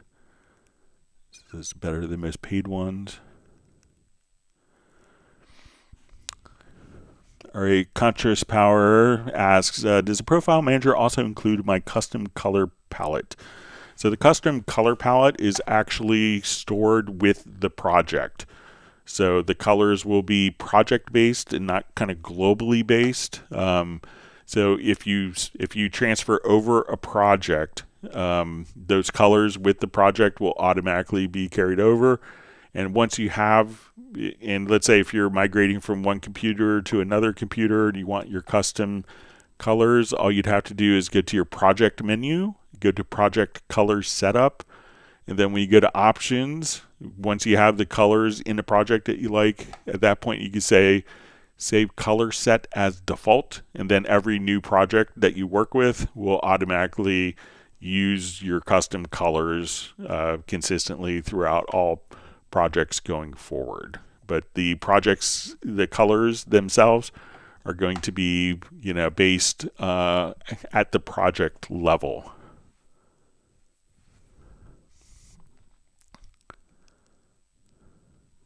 See, Michael Teams is indicating that Jazz Dude's great on the templates. All right, so Sue just says, I sent you an email regarding a possible demo project for Halion 7. I recently thought, can't find any, thanks. So I looked around. I may have to kind of go into my closet and dig up through some older hard drives. I haven't found it yet, but I'm continuing to look. I should have time maybe tomorrow morning to kind of go through my closet, but I have your email, and I'll see if I can dig up that one particular project. All right, so we see band 7187 just says more likes, please. We see Jazz Dude kind of mentioning the same thing about some plugins hang and show window hidden behind.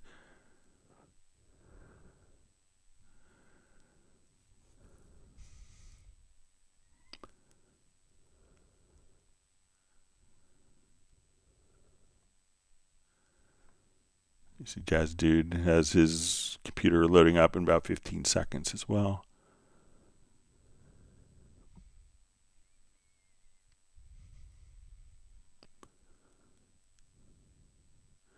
All right, great to see Mark Winslow just saying aloha, better late than later. So great to see you on, checking in from Honolulu, I believe. All right, so we have Suede TV Recording Studios just saying hi to everyone. Still getting used to everyone's new handle on YouTube. But great to see you on. Glad you can make it from New Jersey, I believe. All right, Michael Teams has granted Rick 1 gallon of lemon meringue pie ice cream.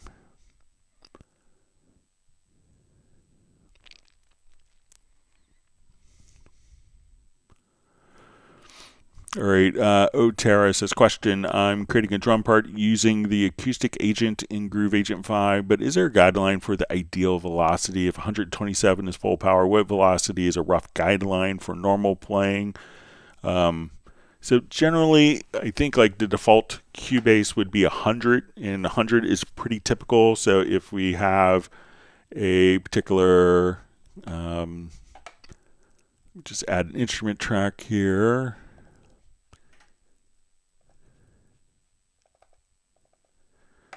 And let's say, by default, if we put notes in, there is a, let me just see if we right click at the top here, there's an insert velocity. So if you kind of go to the setup toolbar, you can see the insert velocity, and you could actually put 5 different values. So generally the default value for Cubase, which I think is a good choice, is going to be 100. That way you could always raise it to get more, but pretty much any instrument will sound. But you could have different keyboard shortcuts, and you could switch between 5 predetermined velocity amounts right here, and you could save different presets of those.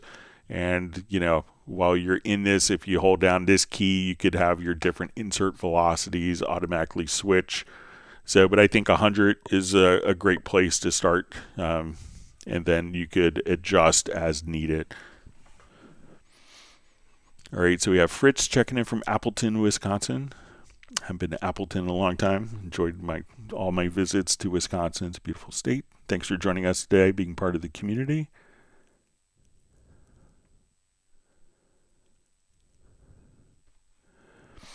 All right, Delstar Music says, hello, Greg. Can you go over the F7 function on the keyboard? What is the purpose of this function and how to use it? Great teaching, thanks. All right, so let's say we have an audio file here. So the F7 is going to be the offline processing. All right, so let's say I'm taking this particular file.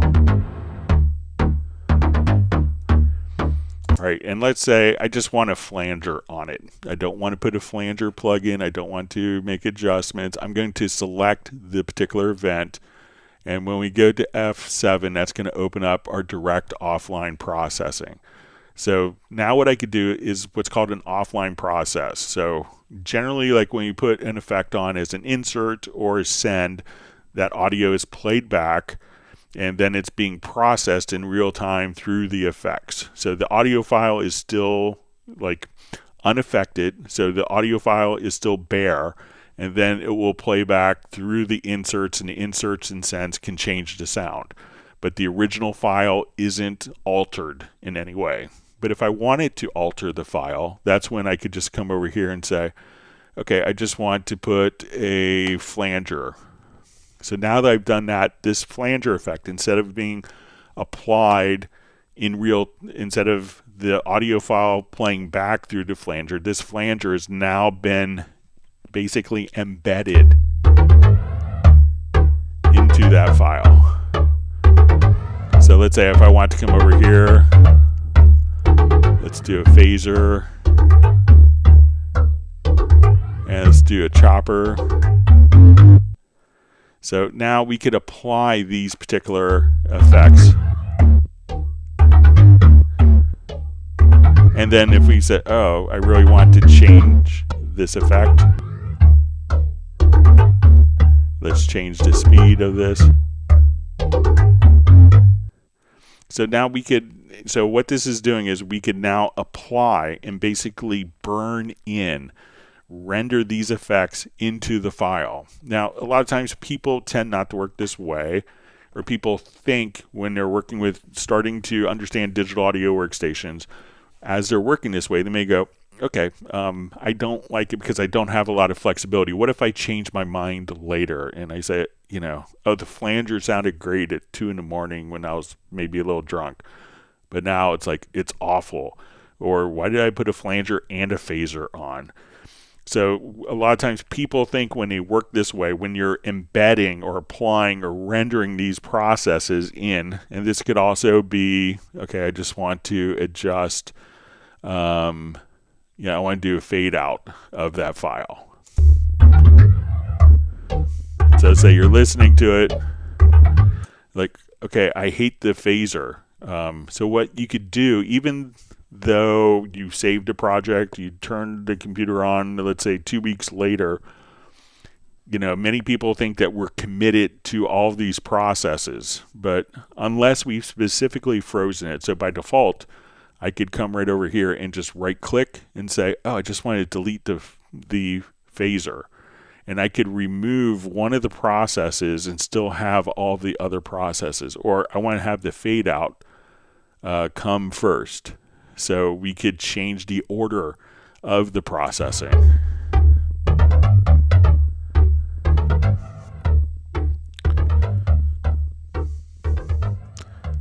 So let's say, every time I do drums, I want to run it through the envelope shaper to get more like transient control. I don't necessarily have to run the transient plug-in, the envelope shaper as an insert across all the tracks. I could just select multiple tracks and say, process this plug-in to the file, so when it plays back, that effect is already burned in, and I don't have to use any inserts or sends to do processing. So it's basically an easy and flexible manner to apply the processing directly into the file, as opposed to the file playing back through the processing, which can take more audio performance. So when we burn it in, it's just playing back an audio file. These aren't taking away from any of the audio performance on the system. And if I like this as a preset, we could save it, or I could say, oh, I hated everything I did. Let me just delete all, and you're right back to square one. So even after saving, open up the project 10 minutes later, 10 years later, you can undo those individual processes or undo all of the processes without any consequences.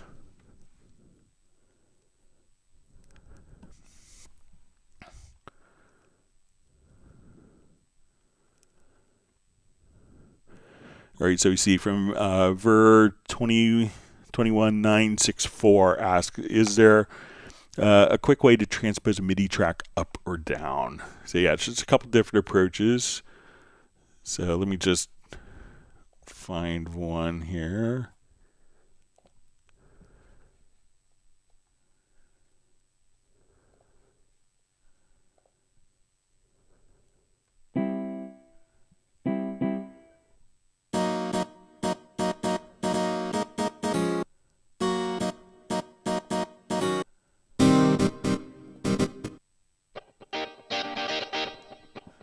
All right, so let's say this is a MIDI part here. So let's go ahead and we'll solo this.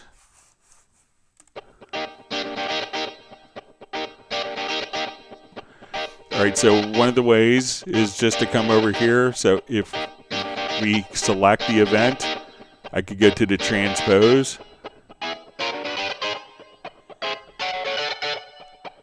And we could adjust and transpose directly right from there.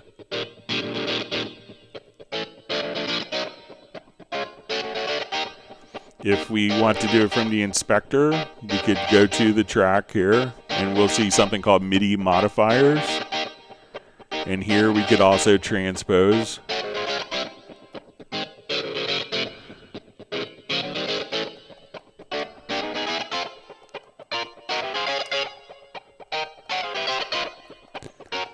Or if we have all the notes selected here, so let's just come over here and I'll just do a Control or Command A. I could use the up keys to visually move the notes.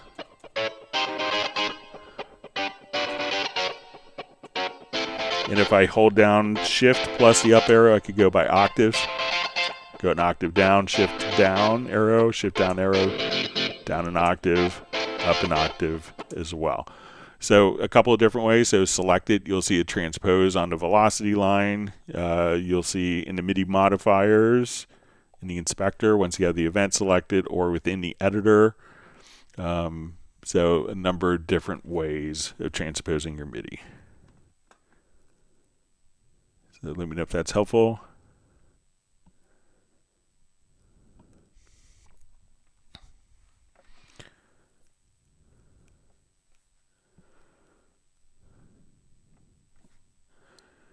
All right, so we see from Kenny Zerider, or Zerider. Let me know how it's pronounced. I don't mispronounce it every time if you want. It says you're rendering mono to stereo. Can it be done to mono? So it could really depend on the source. So let's say if I have like a mono source here.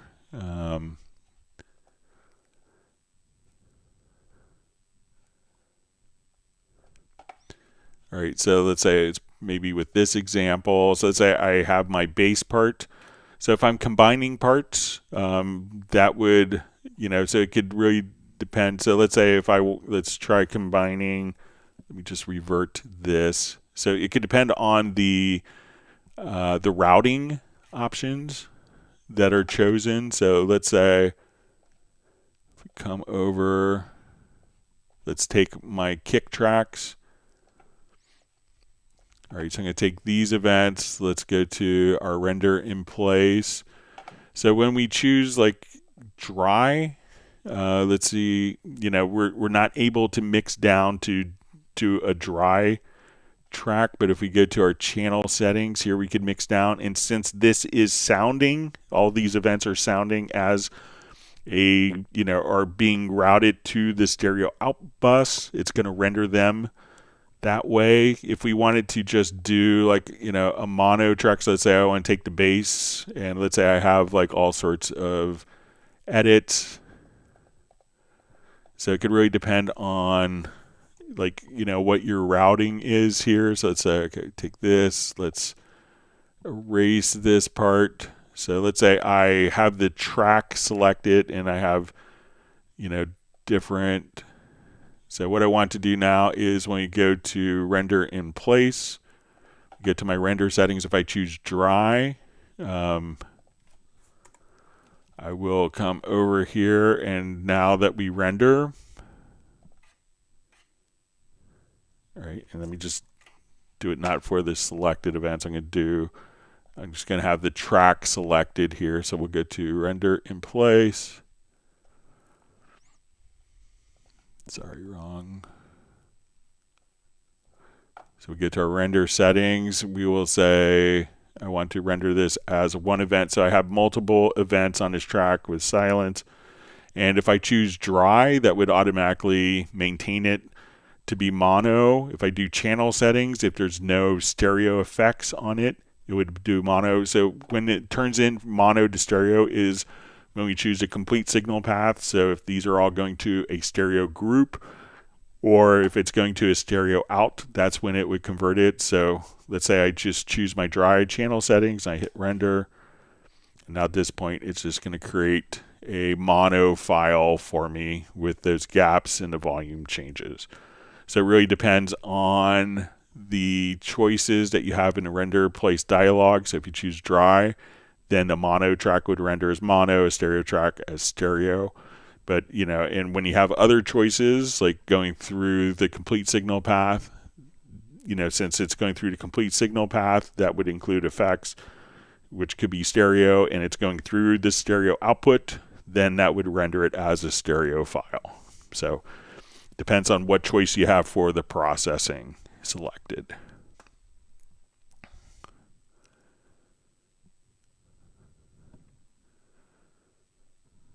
Let's see, Michael Teams just says, thanks, Greg, that solved that problem perfectly. So that's good.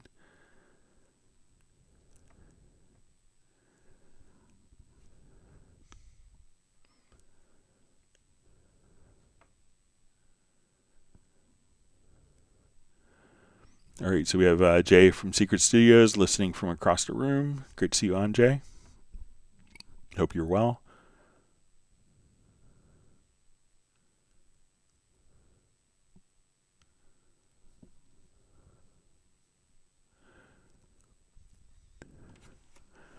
All right, so we see a question from GP9071. Hey guys, I'm new to Cubase. I tried to like my MIDI keyboard, maybe link my MIDI keyboard to Cubase. It detects it, but if I click record, it doesn't record the notes while I play the piano. So if you're hearing the piano, so make sure, when you're here, so, just add a couple of things to check. So let's say if we have like a MIDI keyboard and I'm triggering an instrument here, so like Groove Agent, let's say. I'll come over here. So right now, if we see that we have MIDI coming in for the MIDI input on the particular track, you can check to see if we have, go to the routing. So right now I have this set to all MIDI inputs. So if this is set to a different port, you may see MIDI coming in.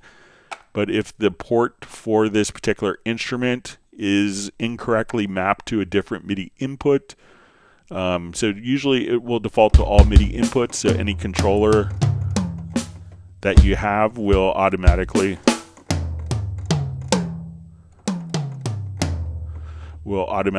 kind of be sent directly to this. So let us know if what you have for the MIDI input, if it's all MIDI inputs. Now if it's all MIDI inputs and you're not hearing it, you can go to your studio menu to studio setup.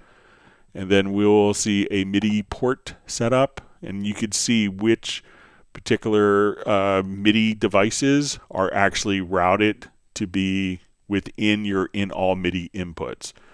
So check that. Make sure that the track is record enabled.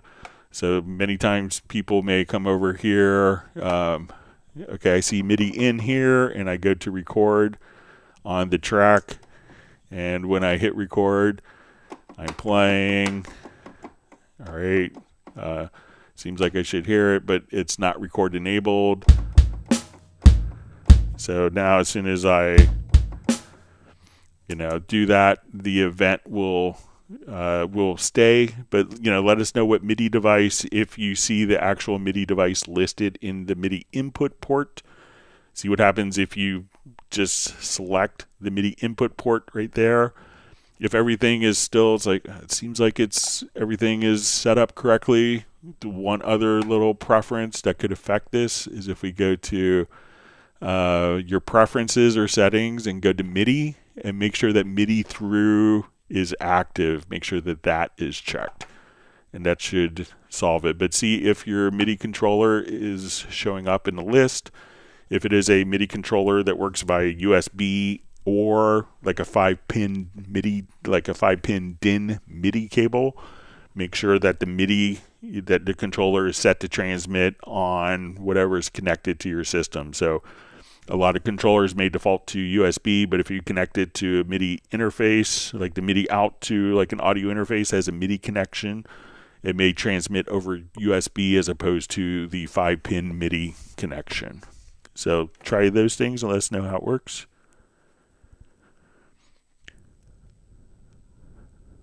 All right, wonderful to see Dwight Cunningham checking in from the Bahamas. Thanks for joining us.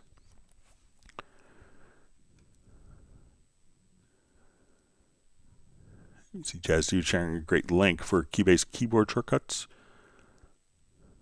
All right, Jazzy just commenting lots of new Cubasers today, so it's great to see. All right, Gerald Ely says that was a moment I've been waiting for, watching on a big screen with surround sound. When Greg blasts something, it shakes my buddy's house. He's loving it. Not.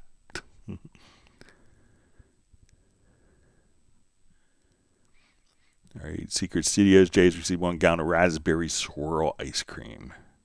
It's very generous, Michael. All right, Michael Teams has granted my family and myself 1 gallon of Kahlua mocha ice cream. Sounds like a good reminiscent of, making me reminisce of times in Hawaii.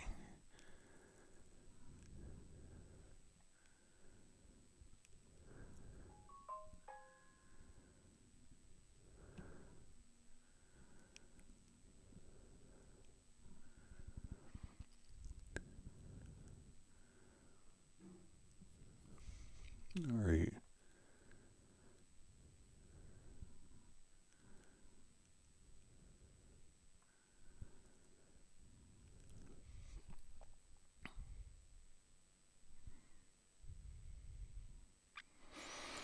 Okay, so we see from Contra Power, it says, oh, thanks for explaining. By the way, we have playback modes under the sample tab and also in the amp tab. What's the difference between them? So I think this is going to be with Groove Agent. So again, let's say if I come over here, let's say we go under sample mode.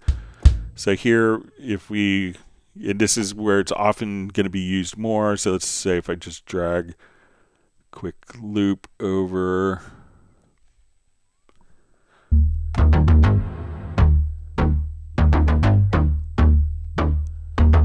All right, so let's say if I trigger this particular, let me find a pitch here. All right, so let's say we want to do this. So when we have this, this is more where it's going to be used in more of the sample, where we could choose, okay, I want to just do one shot, so that will play that sample all the way to the end as soon as I release the key. So once the sample completes its play, let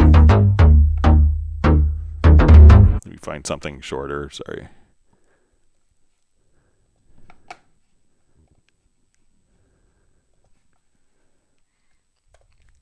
Find a shorter file.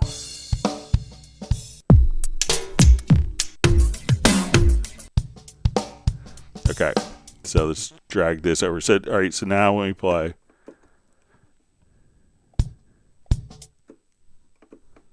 thought it was.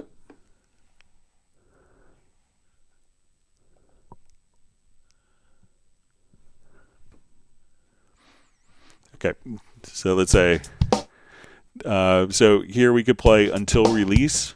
So as soon as I let go of the MIDI note, it'll stop playing the sample. If we choose this to be a one shot, it's going to play until the end. So as soon as it gets a MIDI note message, it's going to play all the way to the end.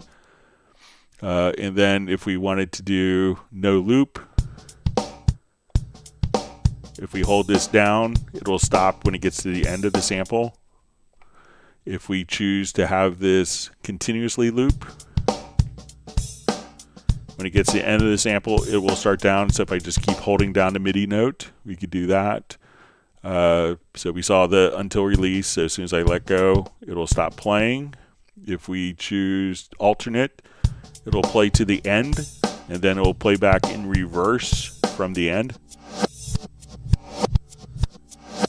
Apparently in other programs it's called ping pong. So so you could alternate, and then you could alternate until release. So as soon as I release, we'll have it start playing forward again. So that way it'll just keep holding until I release the key. So, you know, this is when we go into the amplifier section, these will often be more for how we're dealing with the amplifier envelope. So when we say, okay, let's come over here. So now when we do kind of our loop, it's just going to, you know, do, do it within a particular loop section, so we could adjust kind of the overall. So let's say while this is ramping up, I wanted to sustain that, but we could start kind of the envelope. So how we deal with the envelopes. So if we come over here and say, okay, I want to take just the beginning of the envelope here, I could just paint this in. So as we're going up, we'll have kind of the volume kind of almost like, and then so we could adjust this like during our sustain part or during the release. We could have different envelopes for creative sound design. So if we want to choose, a completely different shape, we could do that. So if we hold this, and then as soon as we release, we could have different envelopes so we could have envelopes for different parts of the attack, decay, sustain, release, or just globally within the sample right here.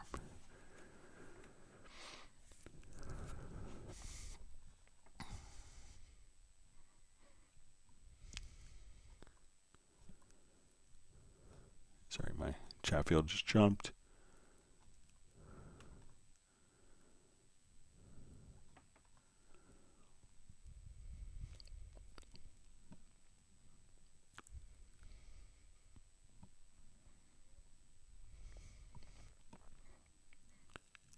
Okay.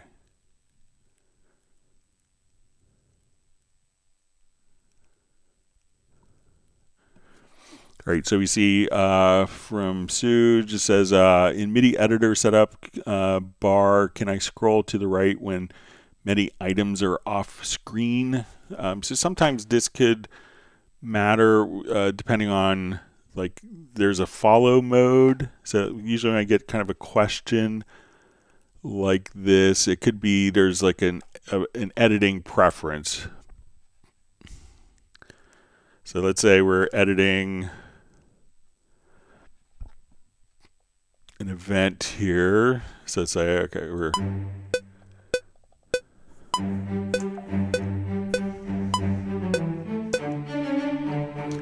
all right. So let's say we're in our full screen editor, and let's say we zoom.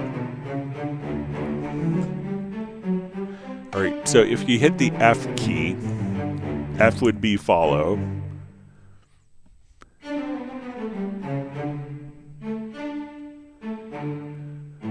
All right, so when we want to come over here, we could just choose, then, like as we go to follow mode, let me just make sure it's visible, or auto scroll. So let's say we go here to our auto scroll settings. So one of them could be suspend auto scroll when editing. Okay, so let's say I'm doing this, and let's say I'm playing from here, and I move a note, and I'm trying to adjust the velocity. Like, I may not want the screen to update, but if I hit the F key, then the screen will update. So if I'm not doing any editing, now it will continue to scroll and update the display. But if I choose to edit a part here, that will temporarily stop once this setting is checked. So again, if I say choose suspend auto scroll, okay, I want to edit this note here. Let's say, okay, I want this note to be longer. I don't want it to disappear when I'm editing, but if I want it to now see where it's at, just hit the F key. So again, you'll see just under like page scroll, stationary cursor, suspend auto scroll when editing. Make sure that you have it's probably the suspend auto scroll when editing. So if you don't want that at all, it's a good thing to be aware of, but you can just hit the F key. And if you're doing editing, sometimes you may not want all of your edits to disappear from you. And if they do, just hit the F key, and that will bring the cursor to the current position. Let me know if that's what you're wanting to see.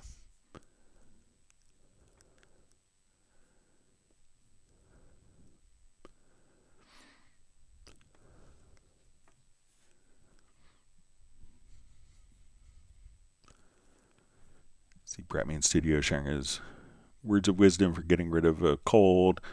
It says you take hot Theraflu lemon with 15 minutes later, the cold was basically gone. Amazing. So.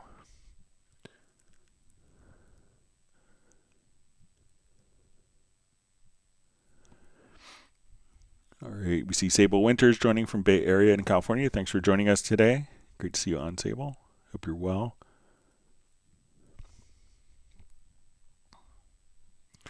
And Sable's received 1 gallon of Bailey's Colada ice cream.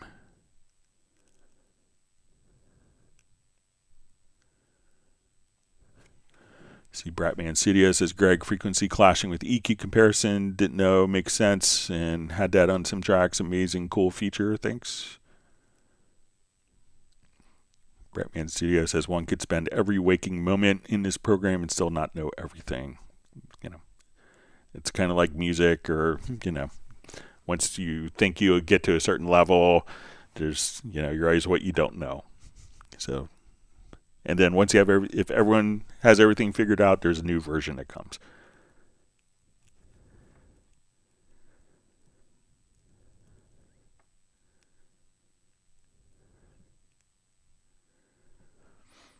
All right, so Sue just asked, the nudge feature in the MIDI editor, I can't get it to work. I've tried changing key commands, no success. What's the trick? Okay, so let's say I'm here and I wanted to nudge MIDI events. So let's say I want to take, let me just get rid of these events here, and let me nudge. All right, so when we go to nudge, you know, one of the things is if you right-click, you'll see that there is a nudge setup.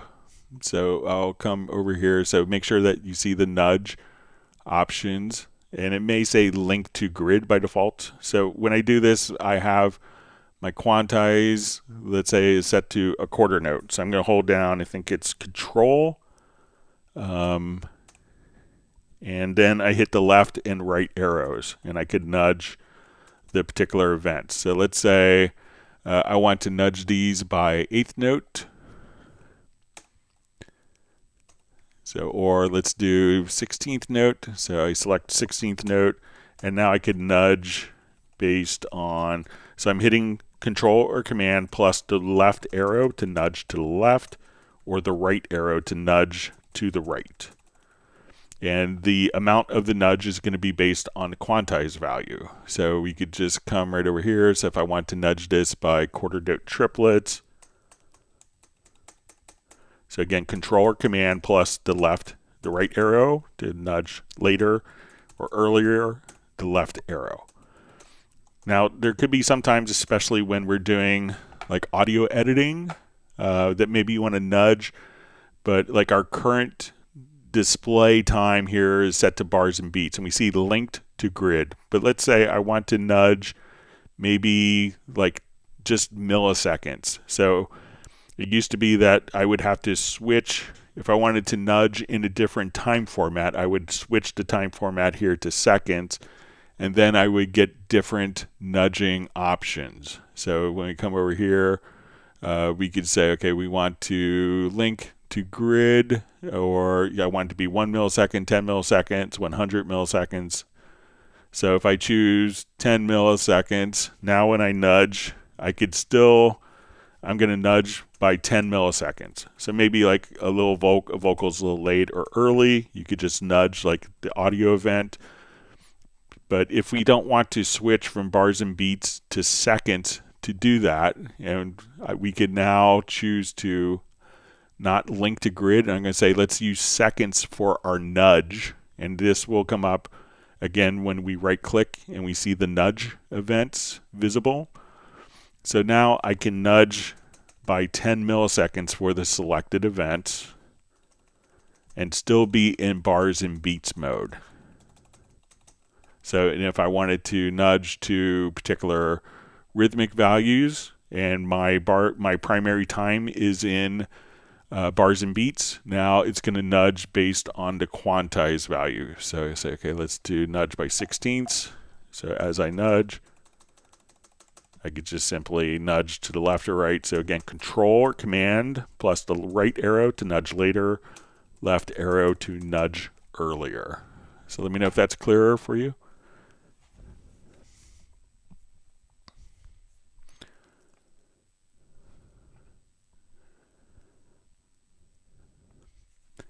See, Bratman Studio says he's been a Cubase user since 1989. I don't know everything either. I don't need to. Yeah. It's really my job to use Cubase, not for how I want to, but hopefully how to help people and how they want to use Cubase.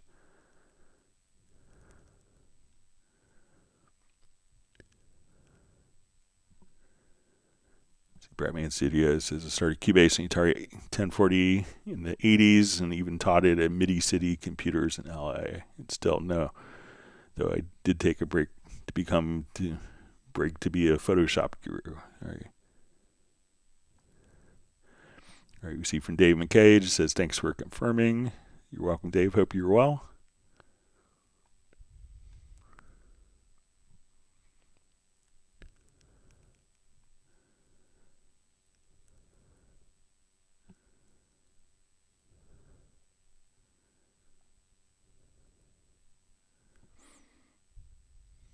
All right, so at JB3636 saying happy Friday, everyone. Checking in from Raleigh. Thanks for joining us again.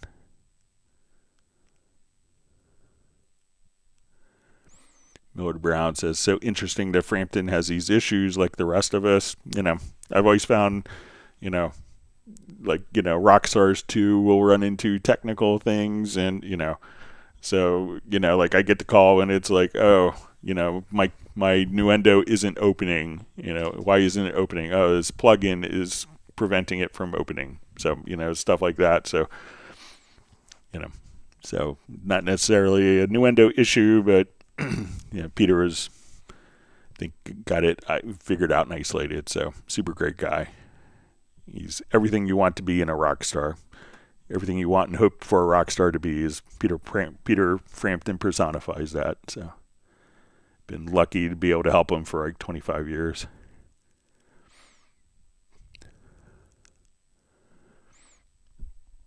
There you see Michael Teen says in back he lost his sight of audio but fixed it. Conscious Power says he has around 800 plus plugins and my Cubase loads quickly. Thanks for sharing that.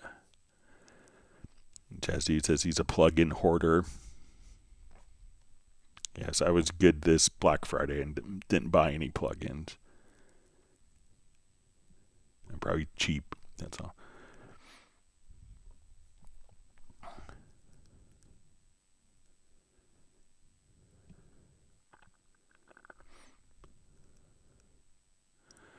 All right, Jason Does Metal says, could you ever do a video on how to mix a metal track? If you want to send me a track to mix and one that's like YouTube friendly that doesn't have copyrights, I'd be happy to use that to show you. But if you want to share your project, you can send a link to Club Cubase at steinberg.de. But you could also check out like Joel Wanisek's like Nail the Mix. He does a great job as well. So check out Joel Wanisek.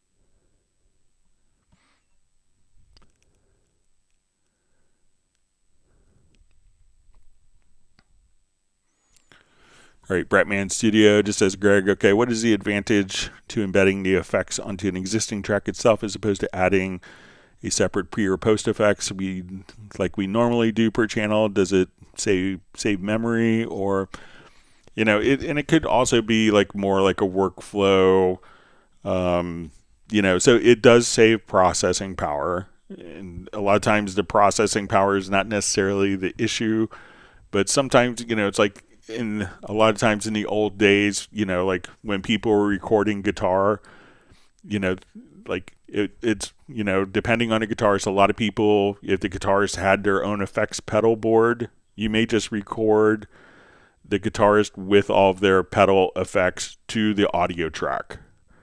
And true, you may go, okay, it's more flexible and it could be better in the long run to say, okay, we're going to record a direct signal from the guitar so we could reamp it. We're going to record the guitar amp without any of the processing of the pedals, so we could add the pedals later in the mix. And those are all viable options. Or sometimes you're like, oh, it sounds great. Let's just capture it. Let's print the effects. And if you know it sounds great and you don't want to worry about it, like maybe you're tracking and you don't trust another person is mixing, and you want to make it hard for that person to mess up, you could just say, okay, I just gave all these tracks that sound awesome because all the effects, all the processing, the compressors, the EQs were embedded. And maybe the artist or the producer doesn't want the ability to have, like someone dissect their particular project.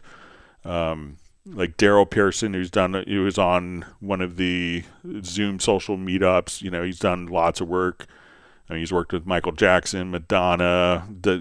He's probably did a lot to get Timbaland up to speed. He's worked with Timbaland for a number of years, and and Teddy Riley. A lot of times, these guys, they don't want to hand off their session to someone to, like, if it's going to be multiple people are going to be working on a project, because they don't want people to necessarily know how they got their particular sound.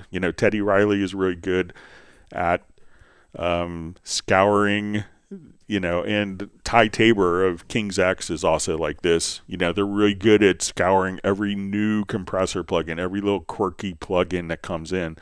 And they may not want everyone to know, like, their secrets of the trade. So they will simply burn all of the effects in with, like, the offline processing. So when they hand off a file, it's just like, everyone's like, man, this track just sounds awesome. I don't have to do much in the mixing. It's because they made the decision to apply those effects before they handed off the files. And the direct offline processing will allow you to have all those effects play back, the sound of all that processing, and play it back with a standard WAV file. But it's also for people protecting kind of their intellectual property of how they develop and get their sounds as well. So they can hand off a processed file, and everyone's just like, wow, how did he get that sound? And that's the part that they get paid for. So a lot of people use the direct offline processing to kind of protect their intellectual property of their production process.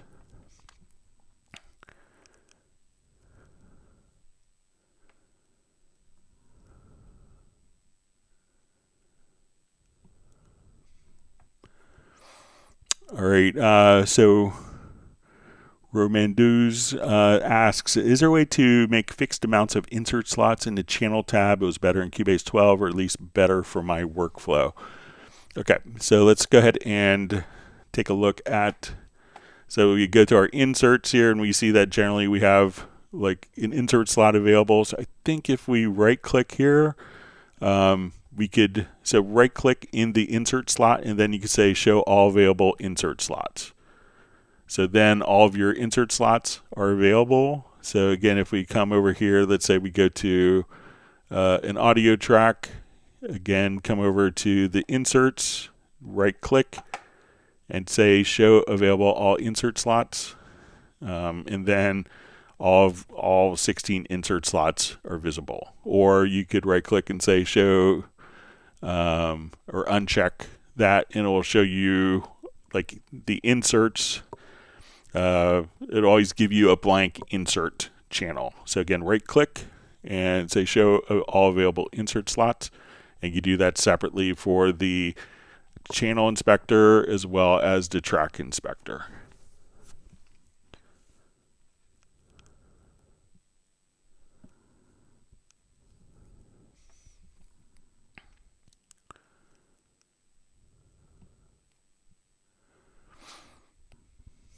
All right, so we see John Barry says, hi Greg, the new Groove Agent SE6 has changed the export mixer options from Groove Agent 5. Could you go over the differences, please? Okay, I haven't checked it out, experiment with that yet. So let's take a look at it, see if we could get it figured out.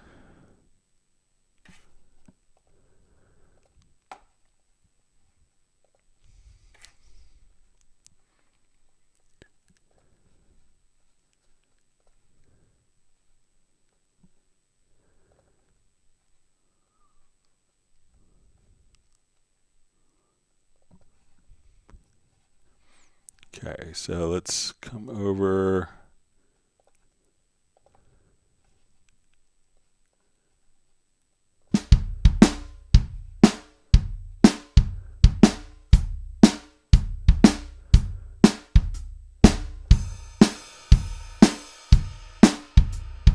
All right, so let's add some more effects going on here. All right, so let's get to an aux.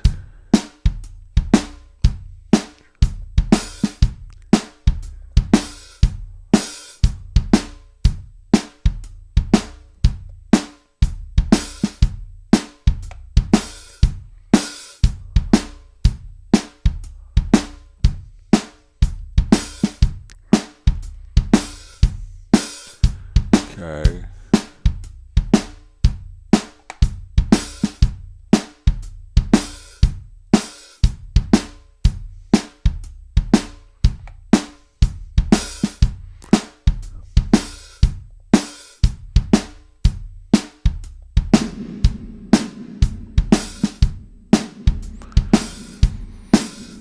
Okay, so let's say we have that going on, and just going to drag this pattern over. Okay, so let's take our agent here and say let's export mixer. Okay, so let's keep our local effects.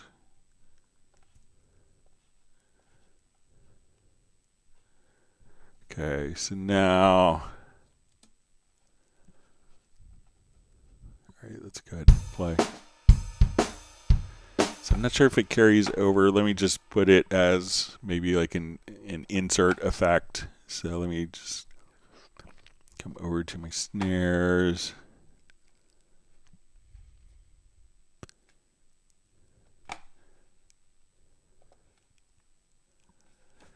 All right, so let's look at our mix console. Let's say I'll undo that.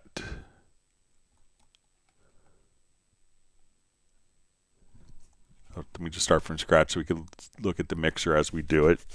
Sorry about that.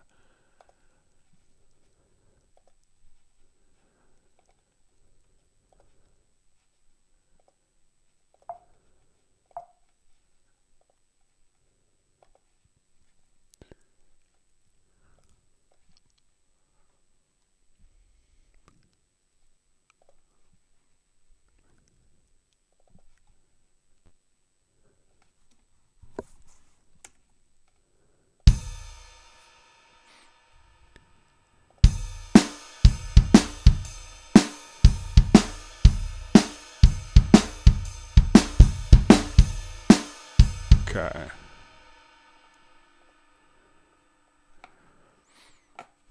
Okay, so let's just get to the mixer here. I'll just break the mixer off because now we can undock it, which is handy.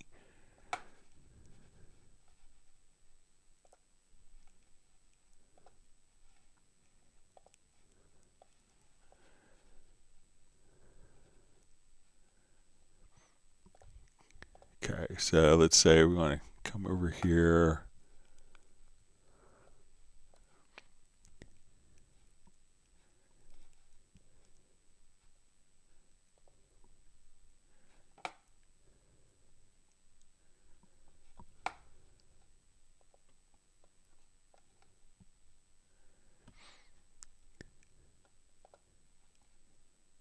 All right, so let's put a reverb on.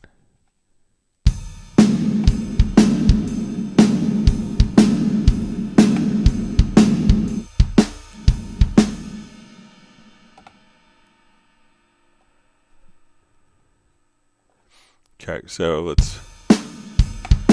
we get to the mix console.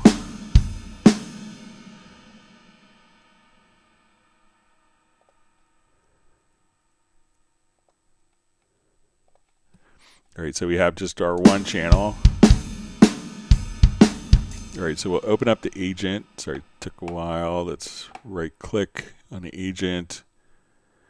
All right, so we could bypass, let's see what the bypass local effects does. All right, so now when we play back, Okay, so that's not going to include like the effects like we had on the snares, but I think all of the mixer settings would automatically carry over. So let's say if we get rid of these channels, we'll see if we could just remove those channels.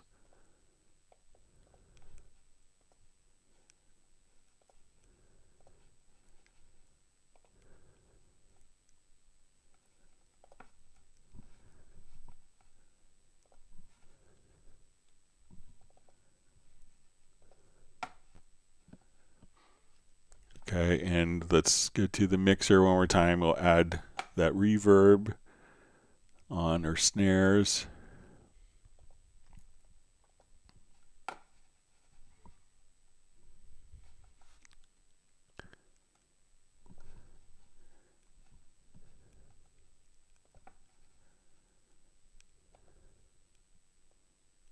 So now we export, let's say we keep the local effects.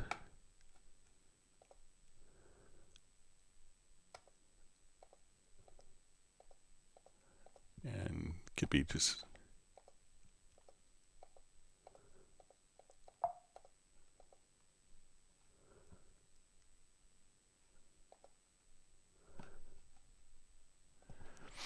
all right. So now when we go to like our snare group, let's look at, let's see our inserts here.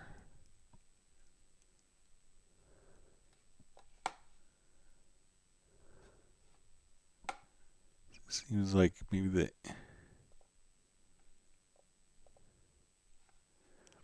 so I'll play around with that, but it seems like the one would include the effects and the other wouldn't. But I'll play around with it a little bit for over the weekend to see if we can get it figured out for Tuesday. Sorry about that, John.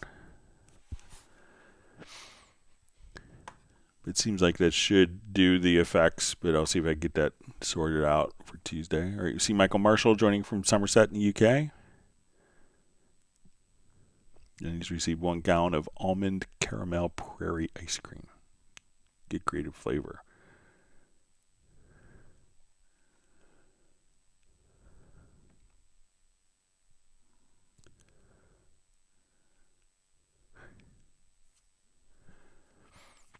Let's see, Bratman Series says, Greg, you're doing great work today. Please go ahead and ask Yamaha for a raise in salary. By the way, does Cubase 15 Pro have a built-in tuner that would work for external synths or audio as well? So yeah, you'd see the tuner. If you come over, it's going to be just a tool. So if you get to the inserts under tools, you'll see like a built-in tuner here.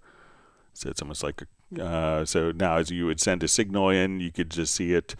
One thing to be aware of is, you know, if you don't see it reacting like you think, go to your studio setup and select the audio system and make sure direct monitoring is turned off. If you're trying to tune to the live input, but again, the tuner, you could just come right over here under tools and adjust the tuner. And thank you for the kind words. So we'll see if we get a raise from Yamaha, but you could always write a letter to Yamaha to tell them how much you like the live streams. So it's always good. I don't think anyone really follows my live streams at Yamaha. So, but I'll copy comments from the live streams into my monthly report. So it's always good to have. Thanks.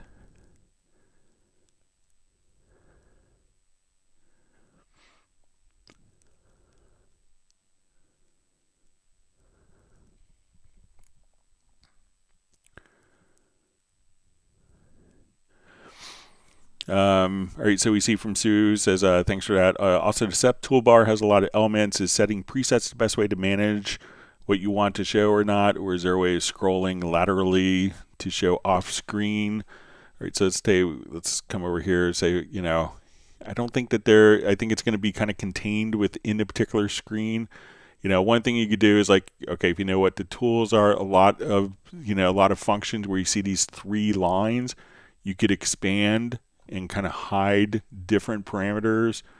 And, you know, as you go full screen, like, you know, you could say, okay, maybe I don't need to see, the window zone controls or pitch visibility, so you could kind of pick and choose, but I don't think that there's necessarily a way to kind of scroll because it's all kind of self-contained within this one particular window. So you could figure out kind of, I think most people would figure out like what options are available, and you could enable the different options through keyboard shortcuts, I'm pretty sure. So, figure out like if you're always like, oh, where's the step control, or why aren't I seeing the nudge? Then you could kind of customize it. I don't think you need to see everything, but if there's something you need to on an off chance, just realize that you could kind of right click. But I think everything is trying to be self-contained within a single window for design choices.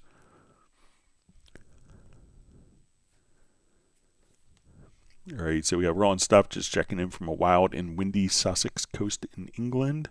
Thanks for joining us today.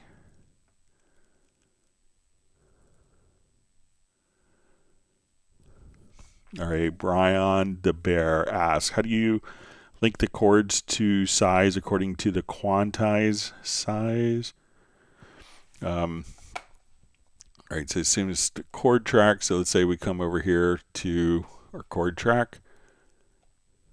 All right, so a lot of times when we come over, like if I'm doing chords here and I put a chord in and I hit the plus, I think this automatically goes to the next measure by default. But I think once we're here, we could also just, let's say our snap, I'm going to turn my snap on. So right now we're set to our beat, or if we use quantize, so let's say we have this set to eighth notes.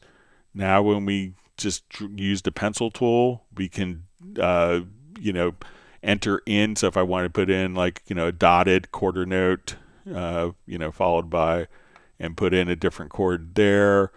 You could just use the quantize value for the resolution. But if you have a chord and you just, hit the plus sign, that will put it at the next measure by default.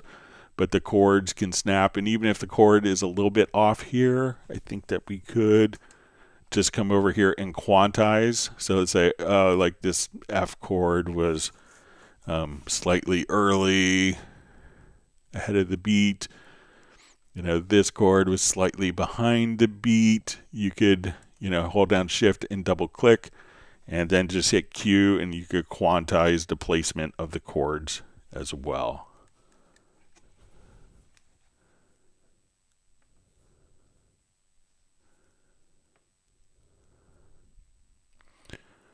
All right, so we see maybe from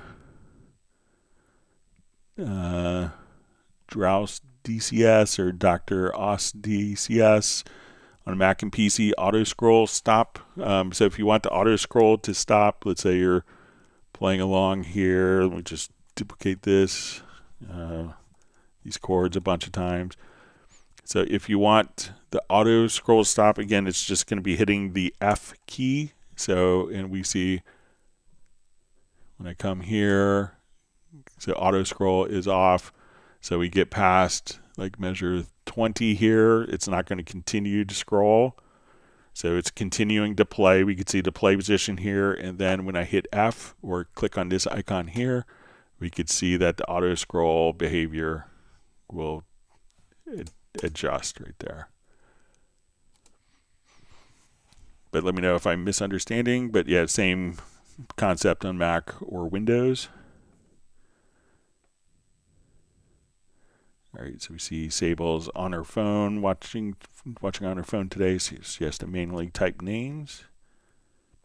Sable's so popular. All right, wonderful to see Graham Witcher joining from Oxford, England. All right, so I think it's Alexander saying hello to everyone, if my memory serves right, and my Cyrillic memory. Thanks for joining us today. Contrast Power says, quick reminder for Greg to drink some water. So I usually try to get through as long as I can. Otherwise, I may have to take a bio break, which I try to avoid. Alexander says, question, Greg, what's your favorite reverb in the studio? I worked a lot with orchestral and cinematic stuff. I use Reverb sometimes. Any plans to update this reverb? It'll be great. So there's lots. I use, my go-to reverb, I would say, is Reverence. Because a lot of it is just being able to collect, because you can easily load up IRs. So let's say if we come over here and let's say we go to Reverence, and the beauty of Reverence, it's kind of like a sampler, in the fact that, your sampler is as powerful as the sample library. So when we go to Reverence, you get lots of really wonderful impulse responses, but you could import any IR file that's a wave file directly into it. So, do searching online, and there's a lot of facilities and a lot of places that might have IR responses, like, and you could load those up and get different room files. But, and make sure to play around, because a lot of the actual impulses that come with Reverence were actually, I think Yamaha was the second company to ever come up with a convolution, or with a, with the convolution reverb. And it was called a Rev 1. It used to be, I think Sony came out with theirs like a couple of days before the Yamaha one. So I think Sony technically was the first company to deliver kind of a convolution reverb.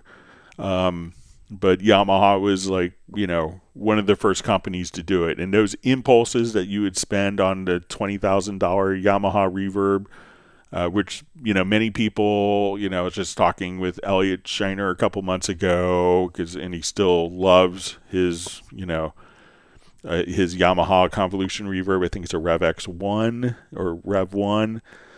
And those are the impulses that we see that come with Reverence. So don't underestimate Reverence, but, always, check out different impulses, impulse responses, or IR files. They're just wave files, and you could import those and, have a lot of additional resources built directly into Reverence.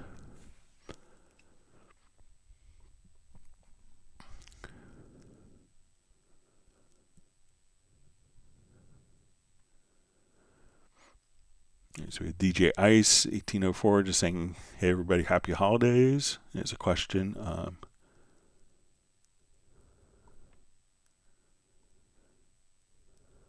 me find it real quick. All right. It says, "Hi. When importing audio from MediaBay, is there a way to have it import to the selected track only? Sometimes when I import, it creates a new track." All right. So with a lot of different parts. So let's say if I come to we'll do an empty project here. All right, so let's say we're going to add,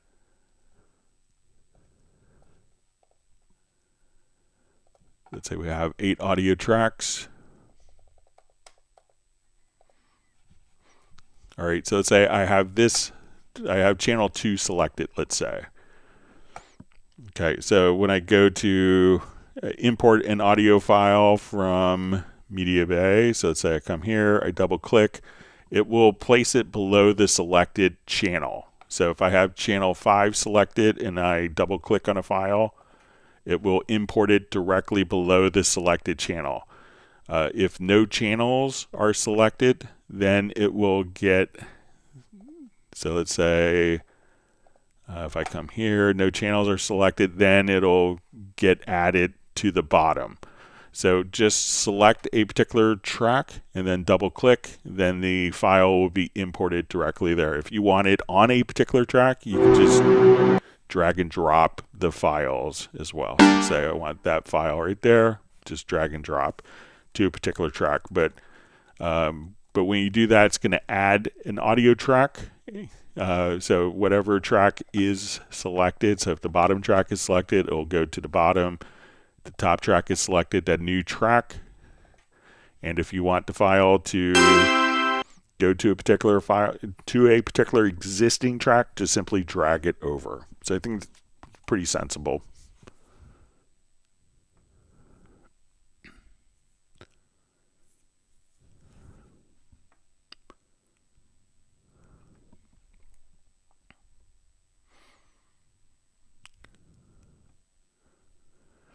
All right, so let me just clear my throat real quick.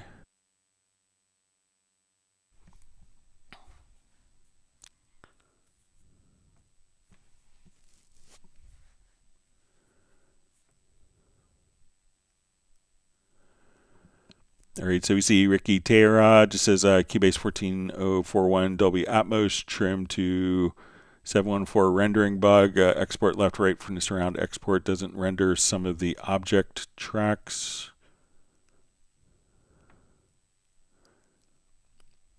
Yeah, so let's see if we can take a quick look at it.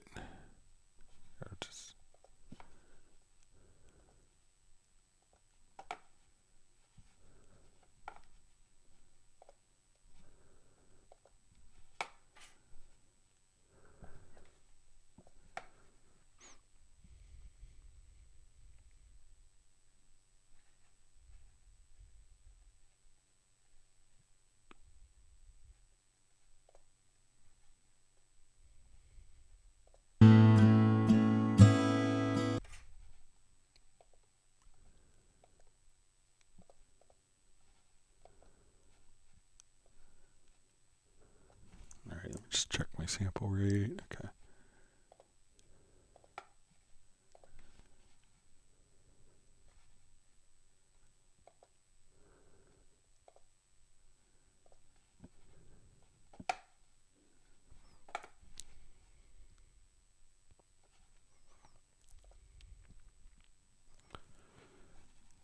So let me just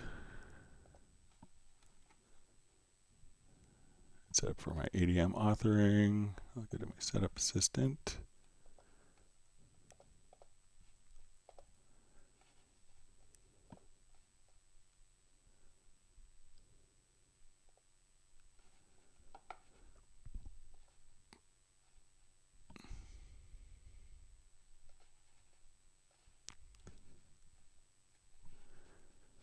Okay, so let me just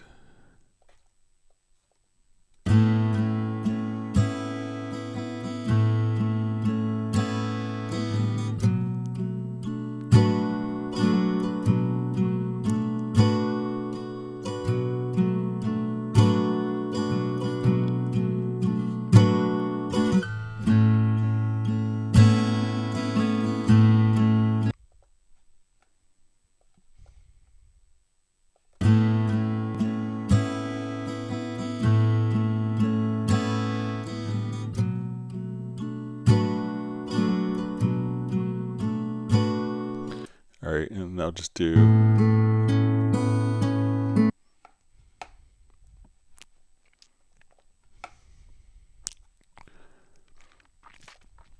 okay, so let's say we'll do this track as object. So let's say we have this.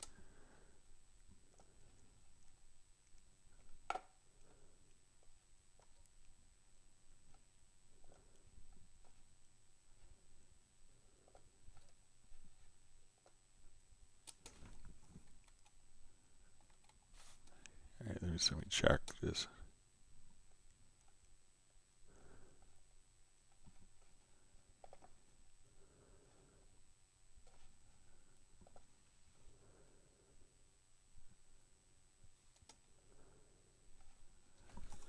All right, let me just try from scratch again real quick. See if we could recreate that. But if you have a video, Ricky, you could send that over. I'd be happy to pass it along, but let's see if we could.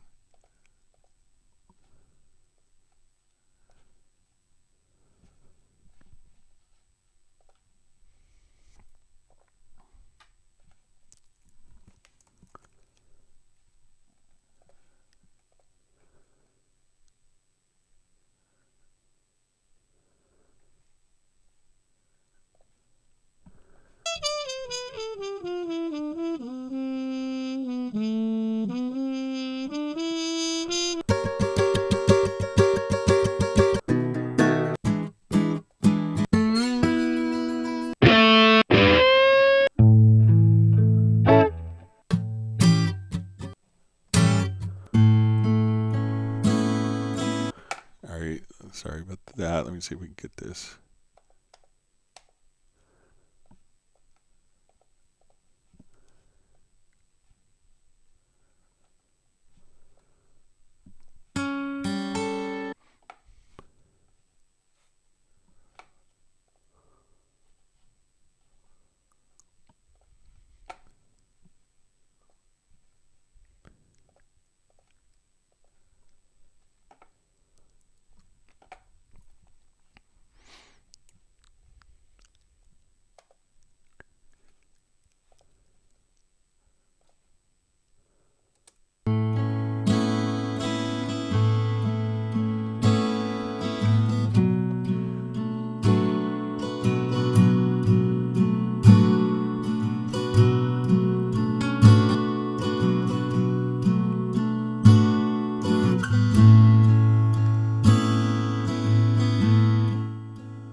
Yeah, Ricky, if you could just like send maybe a video of your project, that would be helpful, and I'd be happy to pass it along if there's particular tracks. And if you want to send a project, you could share it with me at clubcubase@steinberg.de.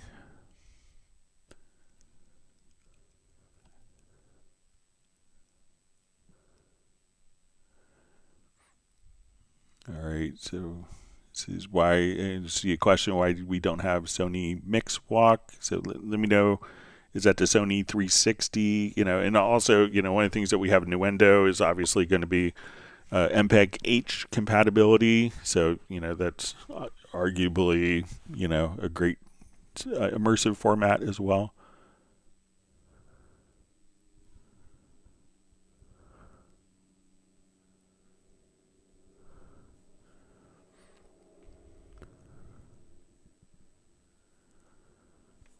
All right, so we see from John Barry, says, does not seem to have the same option to export the effects of the channel strip as one of the integrations with channel strip that I know of. Yeah, I'll play around with that some more over the weekend, John.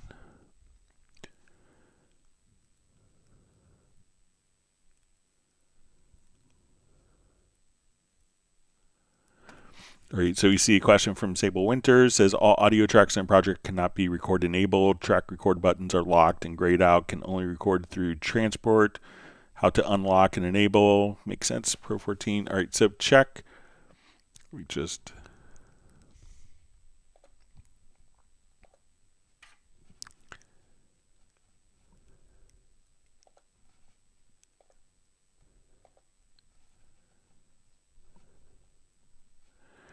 All right, so let's say if we have...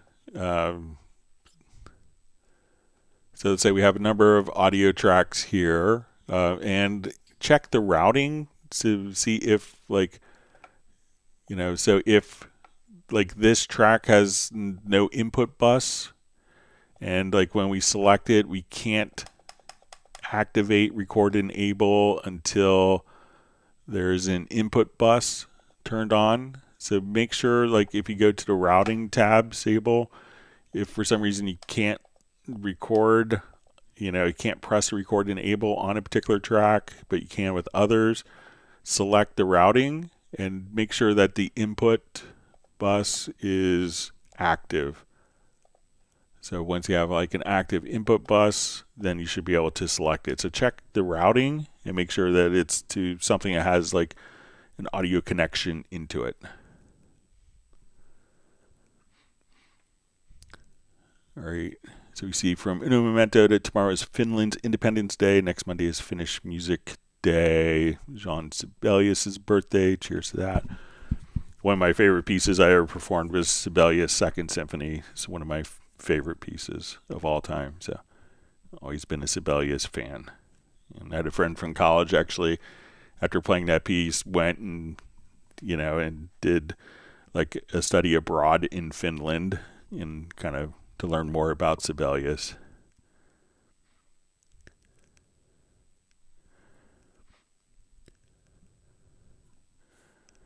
All right, Bratman Studio says, hey Greg, how do I use Beat Agent, Groove Agent for loops? Do I need a sound source?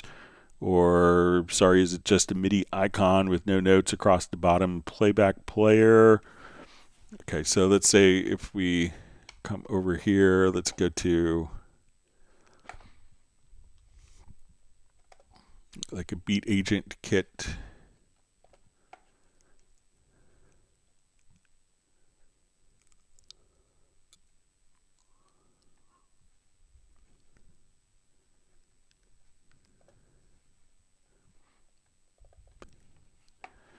Okay. So how do I use the Beat Agent, Groove Agent for loops? Do they need a sound source? So probably when you come over to the player, the Beat Agent kit, the styles will be associated with the player. So when I come over here, let me just turn that down to kill. Sorry.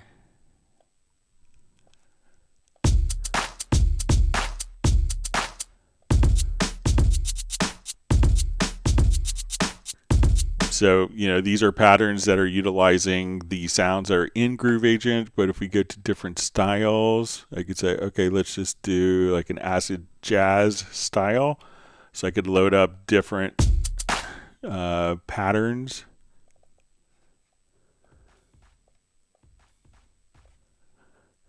So if I want to come over here, let's make this a little louder. So I could have different patterns. Let's say, okay, I want to do blues rock, which you might think of as being more. So at this point, like these loops, generally Groove Agent, beat agents don't have loops per se, but they have patterns, and those patterns can be played back with their individual kits as well. So when you load up, if we right click here and say load kit with patterns, then we can just come over, and now as we trigger the patterns, we can just play those. And those patterns are often kind of optimized for the particular presets, but not, but there's nothing to prevent you from exploring different presets with, with the patterns. All right, great to see Gareth on.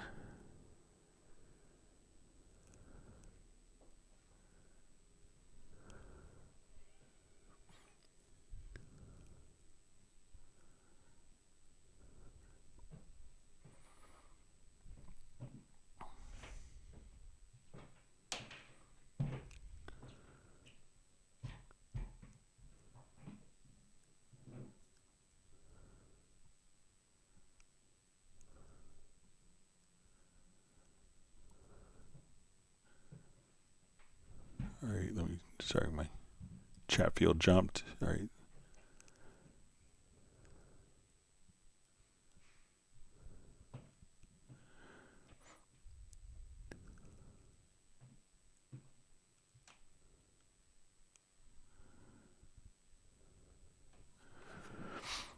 All right, so we see from Sue, just says, thanks, I've cycled MIDI notes on one bar. I need the last note to play seamlessly with the first not when it loops. Right now it repeats the note.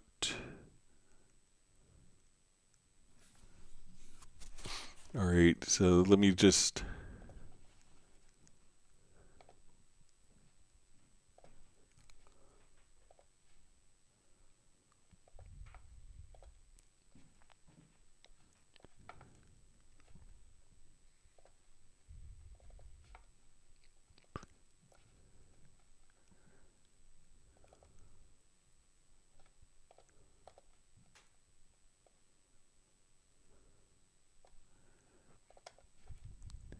All right, so let me just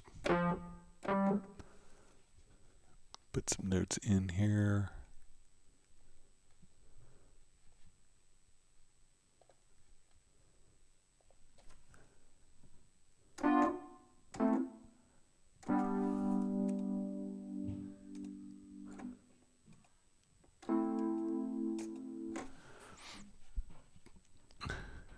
All right, so let's say we have this. All right, so let's say if we listen to this, I'll just take this. All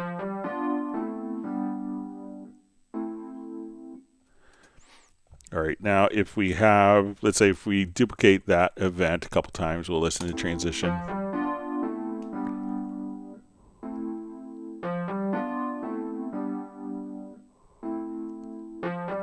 All right, now something to be aware of, let's say if our notes are hanging over the particular bar line here, and then so I'm not sure if this is maybe what's going on. So let's see now if we listen to, this one will be normal.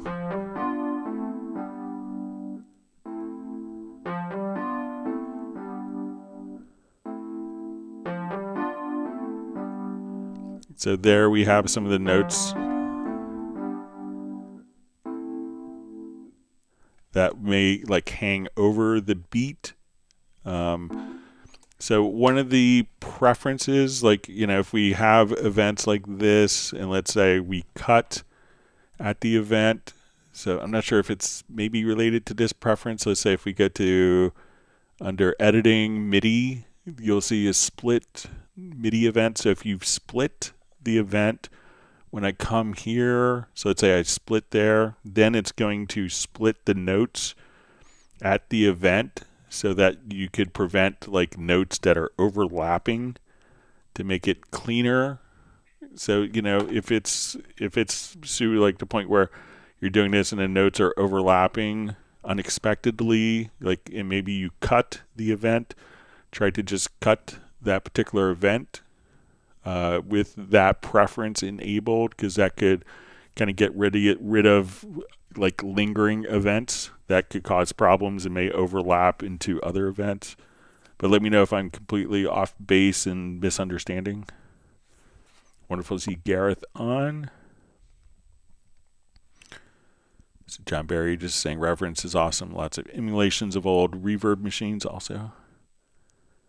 Michael Team says 2 Yamaha Rev 100s. This has been here for years. Still sounds great.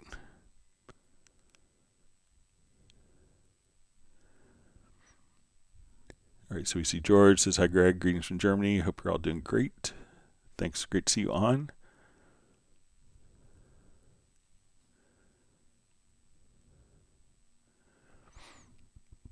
Okay, and George says, thanks for answering my questions on asterisks in the chord symbols and the chord track on Tuesday. I really appreciate it.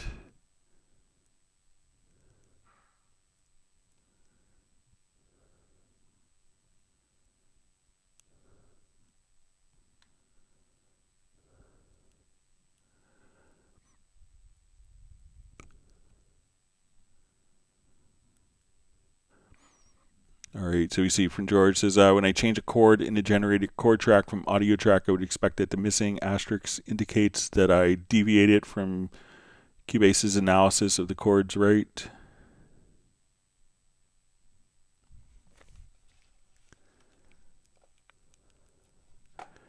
All right, so let me just import.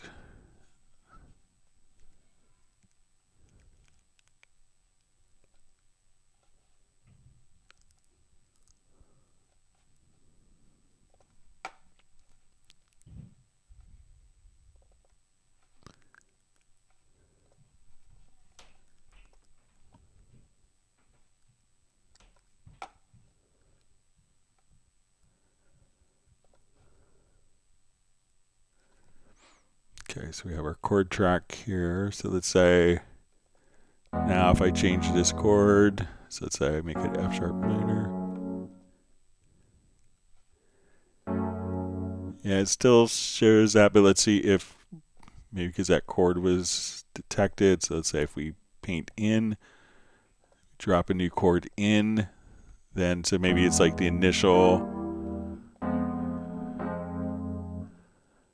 So looks like chords that are generated from that will show it, even if it's, I can see where it makes sense if you went through and corrected the chord.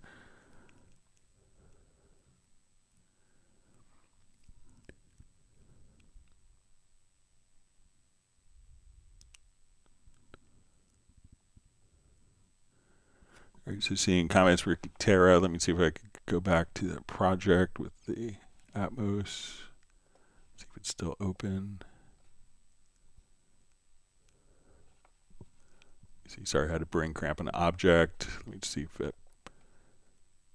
may have closed it. So let's take a look at it again, the object.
Okay.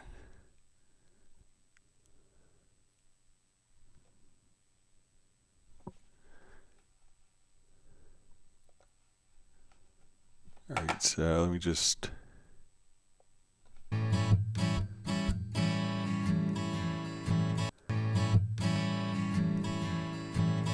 Sorry, just having brain cramp on this. Let me just see if I could.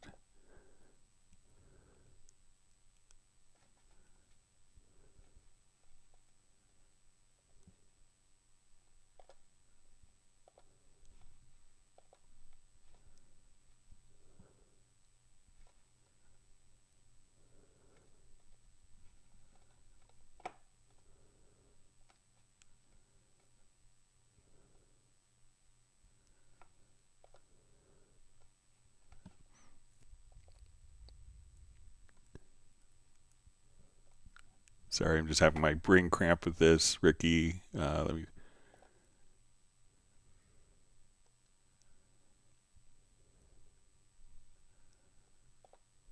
see if it's just in the panner.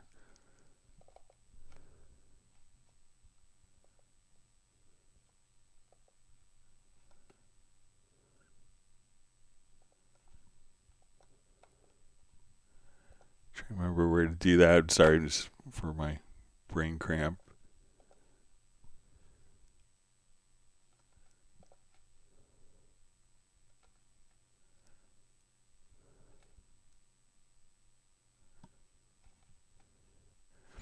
All right, so maybe give me a reminder, Ricky. Sorry for forgetting that.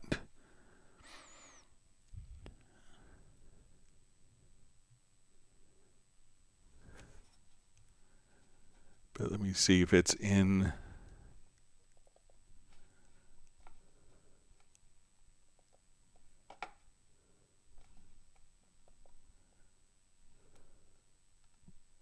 See, no object bus here. Let me just...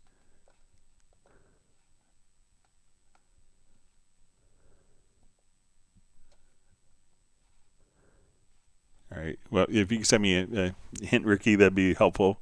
Sorry about that. I could try to have it figured out for Tuesday's live stream.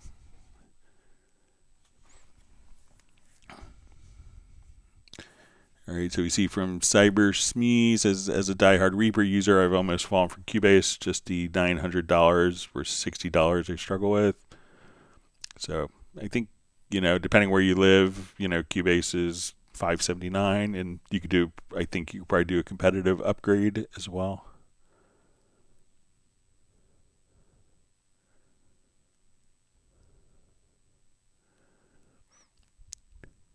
All right, so see, Gareth just mentioning Steve Marriott, Peter Green.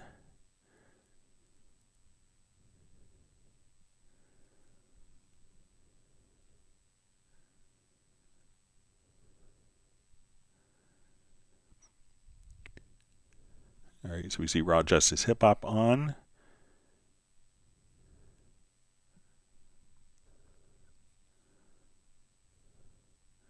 All right, so we see Sable, got it figured out with the routing settings for that.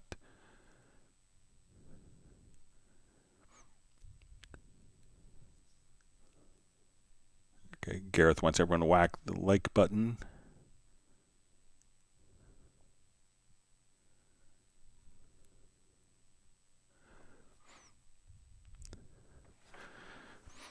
All right, Millard Brown says, so my confusion, what exactly is VST sound and loop collection? In my licenses, I have an E-licenser converted to Steinberg licensing and a Steinberg licensing version, but I can't find what it is. So I think it's just a collection of loops.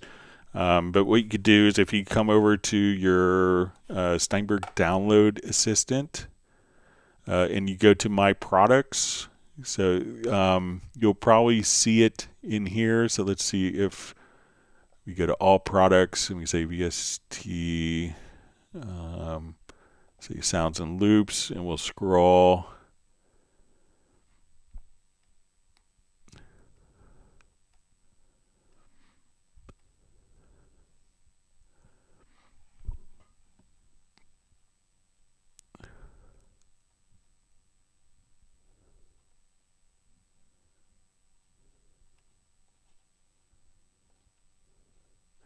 Yeah, so check to see if you see it. See if it's.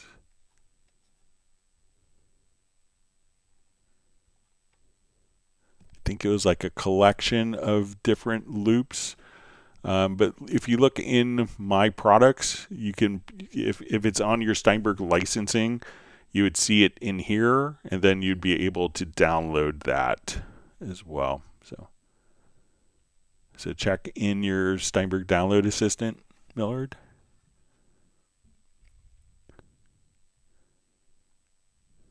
Everyone wish a.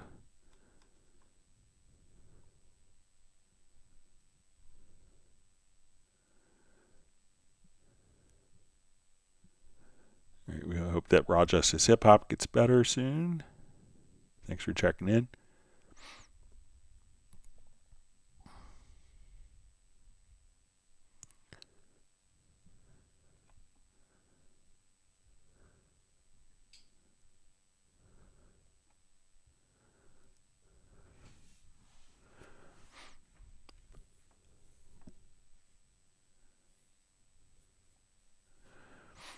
So John Barry just says, I'm getting great results with the rudiments and MIDI delay and the MIDI effects of Groove Agent, or like if Groove Agent had a freeze MIDI modifier to convert to pattern.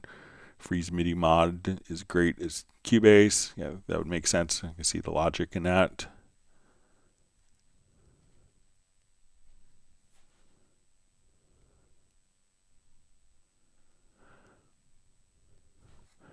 All right, Hot Fudge Guitar asks, hey Greg, can the output list be visible in the drum machine like Groove Agent?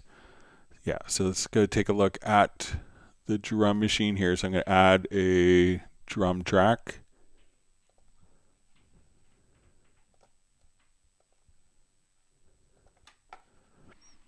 Okay, so we'll come right over here. All right, so if we want these to go out of different ports, what we could do is you'll see the group, and then once you see the group for each of the different sounds, you could have 32 stereo outputs right there. So go to the group tab here at the top, and we'll come to the output, and there you could route all your different tracks to different outs. So different instruments could be independently routed like so.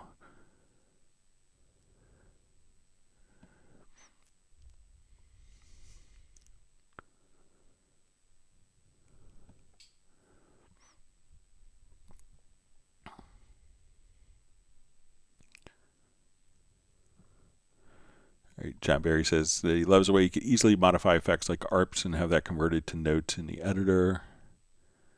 I see Michael Teams just mentioning we lost Steve Cropper a couple days ago. Rest in peace. Yeah, I got to meet him a couple times. He was always incredibly friendly and engaging. So it's a loss. He's done so many wonderful records.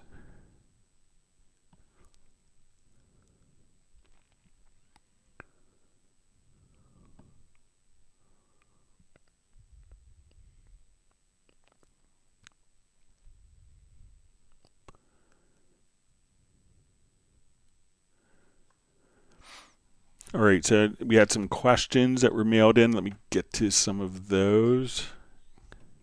All right, I'm going to take a. My son just knocked on the door. Give me just a second. I'll be right back.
All right, I'm back. Sorry about that.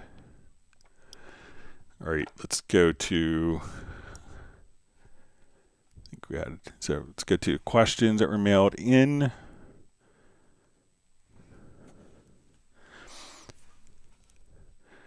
Okay, so the first question is, Greg, I love that Steinberg has put back explode chords, but instead of switching always to the score editor to explode the chords, why not explode the chords command in the menu when you right click on a chord track? So when you go to the chord track, we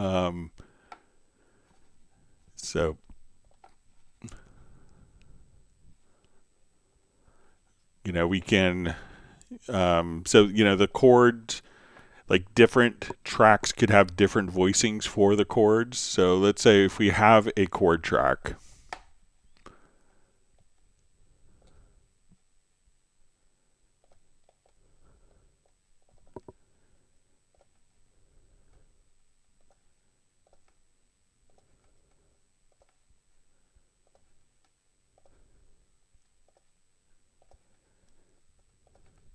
all right, so the chords themselves can have voicings, but when we look at particular instruments, the instruments themselves can have different voicing options. So while we have voicing options kind of globally, those different instruments may have yet different voicing options when we go to the chords. So we could say, okay, I want to follow the chords and scales. I just want to follow the chords.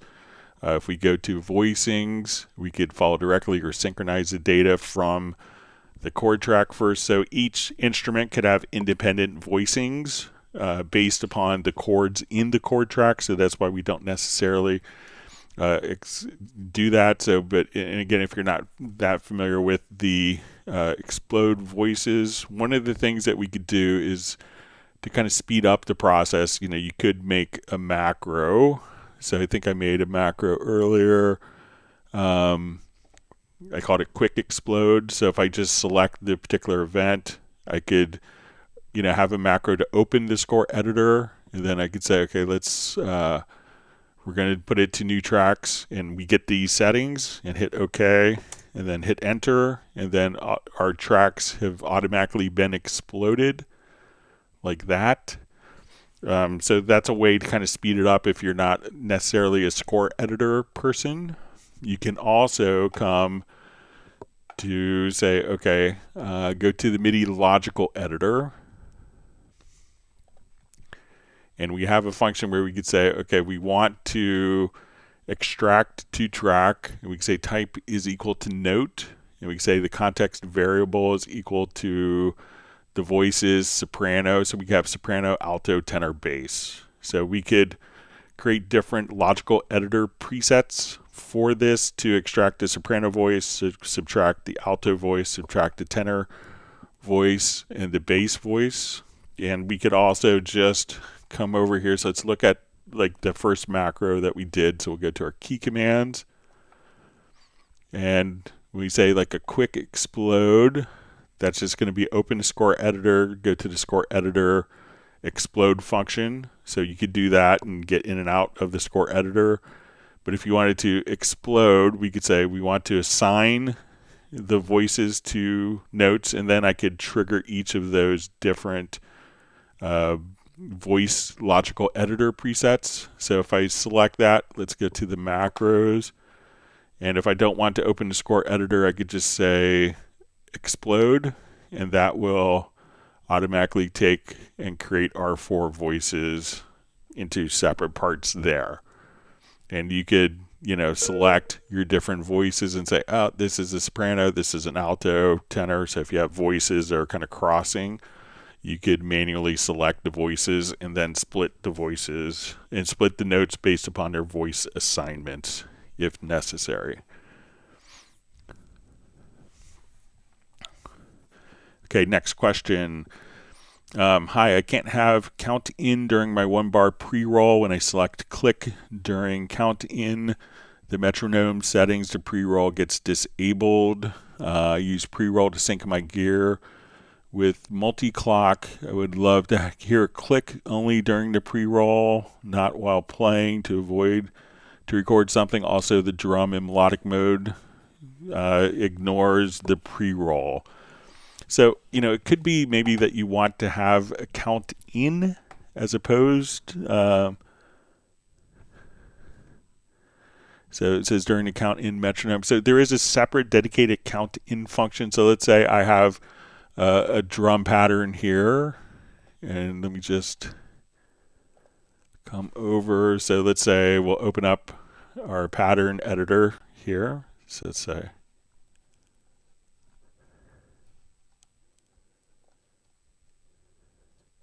All right, let me just open up the pattern editor here.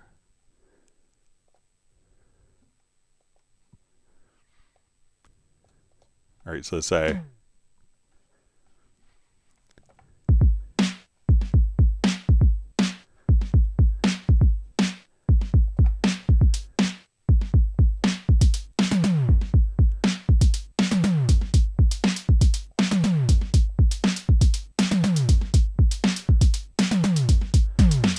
All right, so let's say I wanted to do a count in. So if we just come over here, and it may be hidden, but you may have to go to like the transport bar, and then you'll see like a little count in. So when I hit record, so right now when we do a pre-roll, the pre-roll is going to,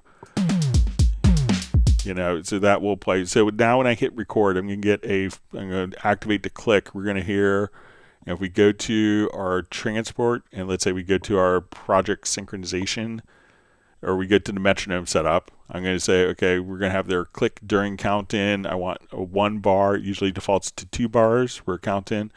But now when I hit record, so nothing, everything will, so if I'm starting recording from right here, I will just say, okay, let's do 1 measure count in, and then the pattern is automatically playing. So maybe instead of a pre-roll, just use the count in function, and then you get the count in, so it'll kind of rewind 1 measure. You don't hear the pattern editor playing while you're doing that, but pre-roll will always be in sync. So I would try the count in and see if that works for you. All right, next question mailed in. Greg, is there a way to analyze a song and find where the peaks are located? Okay, so let's say if I have my song here, so let's say I have the wave file, and we want to find out where the peak of this file is. So one of the things I'm going to do, I'm just going to quickly duplicate this event. So I'm going to duplicate the track version, and I'm going to come over here. Let's select the particular event. So if we want to do it in Cubase, what we could do now is just come over here and say, let's go to advanced, or I'm going to first, let's go to our audio statistics. So we see that our maximum sample value is set to minus 5.54. Okay, so I'm going to close this. And let's get to audio to advanced, and let's do detect silence. So I want to set that value minus 5.54, and then I want the minimum time open to be 0 milliseconds, my pre-roll, post-roll to be 0 milliseconds. So I'll just come right over here, and now we could process, and we could find the exact point right here where we have the highest amplitude peak. So if I just kind of select this particular event, and we could, if we go to transport, I could just say, so now if I want to go back to the original file, I could just go back to that version, and we can see exactly where that peak is. Now this is also like a great function that's available in Wavelab as well. So if you have Wavelab, we could come over here, let's go to our extension. We'll say, okay, let's come over here to Wavelab. And when we're in the audio editor, I think if we go to our global analysis, we could look for peaks. So we're going to do an analysis here. and we'll say mono file, and we'll say focus, and that will take us directly to the peak file. And if we're here, we could say, okay, that's a little too loud. You know, we could choose to just edit, and if you want to grab, like, you know, the pencil tool, you could just simply do, you know, I could say, oh, I just wanted to tame that right there. You could just draw in kind of the sample level there. But you could find where the peak file is, and if we are not in Wavelab, once you have that particular location set, so let's say we are here in this file. So as we zoom in down to the sample level, you know, we could just simply, at that point, we could also just grab the pencil tool and draw out a peak as well. So again, to do that, go to the audio statistics, find the maximum sample rate, and then use that as the value when you go to the strip silence or detect silence. Put that in there, put 0 milliseconds for time open. You can say strip silence, analyze, process, and then it will just isolate that one peak area for you. So now if I double click on this particular file, we could zoom in at this file, and then you could draw out peaks if needed. So you could just come right here. We can see that's the highest peak, and then you could just redraw as needed. So if we want to look at it in the sample editor here, we can see that that particular region. So we can say, okay, now I can just grab the pencil tool and draw that peak out if necessary. So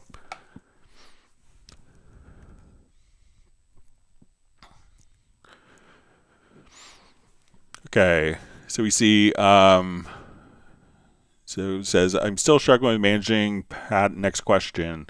I'm still struggling with managing patterns created with the drum machine editor, the new melodic pattern editor. How are they organized? I discovered that when I create multiple patterns with the melodic pattern editor, they are organized in a list from which I can choose from a drop-down menu.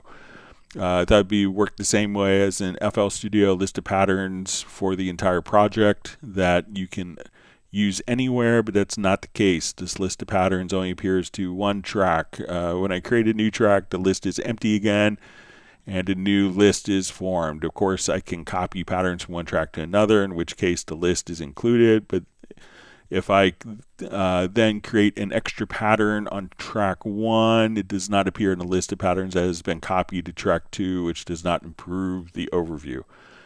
So the question is it possible to copy only one pattern without the entire list being included? Or better yet, is there a pattern pool somewhere that contains all patterns? If they could be named, it would be even better. So yeah, we can just use like pattern presets. So let's say if we are here and we want to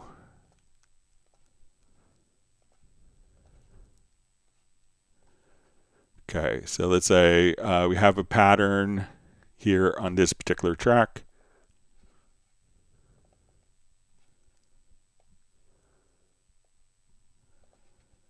Okay, so let's say we have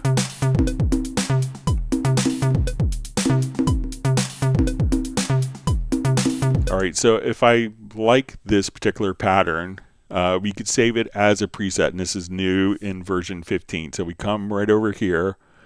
So there's like kind of two different presets. So if we have a track preset, so if I come over here, you know, we could save it as a track preset, but if we, let's just come here and we'll say our preset management. So I'm going to save this preset, and we're going to call it December 5th, 2025. Okay, so we named our pattern. Now where we find a pattern is we go to user presets, and then we go to patterns, and we'll say our pattern editor, and here's the pattern we just created. I'm going to go to a new project,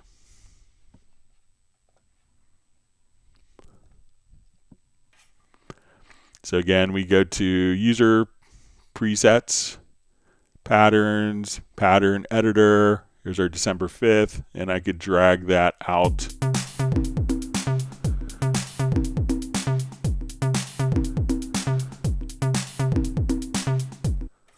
So now when we do that, it's going to not only load up the particular pattern right there, but now when we go to our pattern editor,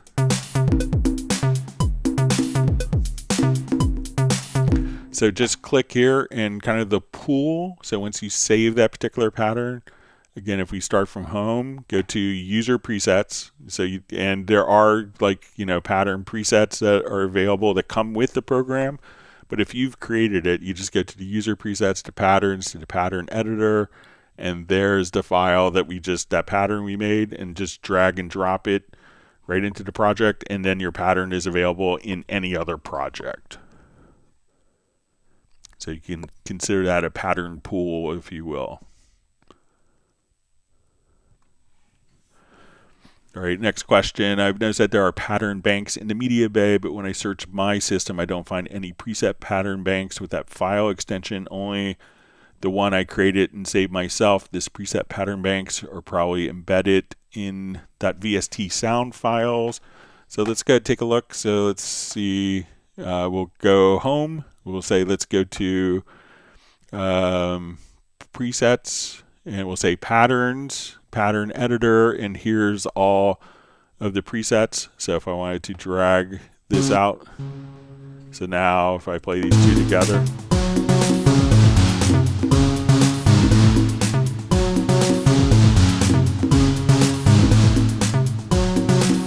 then if I click right there, I could just open that up. So again, just make sure, whether it's a user pattern or just a factory preset, that you just go to patterns, and then you see the pattern editor here, and these are all like the pattern banks for the particular files. So, and these will automatically recall the particular instrument once you have the pattern on the project window. So if we drag the pattern here to the project window, I could also just, hold down my Alt or Option key, and we could make copies of a particular pattern and put it on different tracks if we wanted to. So if I had an instrument track, I could just say, okay, I want to take this pattern and hold down my Alt or Option key and copy it to different tracks. So, but yeah, so again, user patterns, we'll go to user presets, to patterns, pattern editor right there, and factories. They're not VST sound, so VST sound is going to be primarily like either the loops packaged together or like VST instrument presets packaged together in content. And with normal factory-based patterns, just come over here. Again, go to presets, patterns, pattern editor, and then you have different factory ones ready to go. All right, next question. Is there a difference between Drum Machine expansions 1 and 2? They're both installed on my system, but I can only see and open version 2 in the media bay. Loops and samples, version 1 is available as .vst sound in the same folder on my system and is also active. I double clicked on it again and activated just to be sure, but it remains visible in media bay. Unlike Drum Machine expansion 2, it does not have its own icon. All right, so let's take a look. So let's say if we go to loops and samples, let's see if all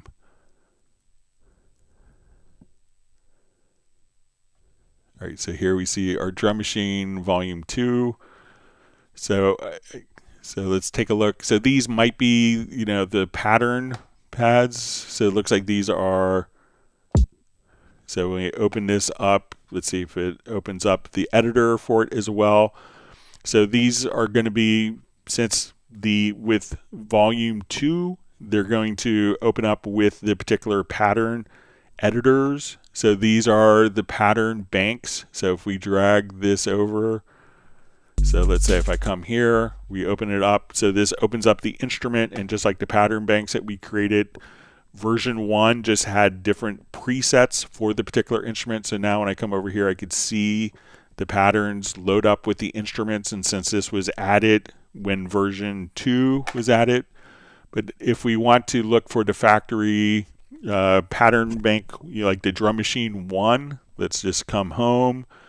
Let's go to presets, and these are going to be track presets. So we'll come over and say our drum machine, and this is all of the VST sound 1. So if I open up, let's say the vault, this won't open up the pattern set. What this will do is, as we double click, we open that up, and that's going to open up the particular instrument, and there may not be a pattern associated with it because these were all created before the patterns were associated. So drum machine volume 1 would show up just as track presets. Volume 2 would show up as kind of a loops and samples because there are pattern presets that are associated with that. So now this, when we see it from the media bay, we see the drum machines 2. As we drag that over, that would load up not only the instrument track preset, but also the pattern preset that's optimized for the particular instrument, the drum machine preset.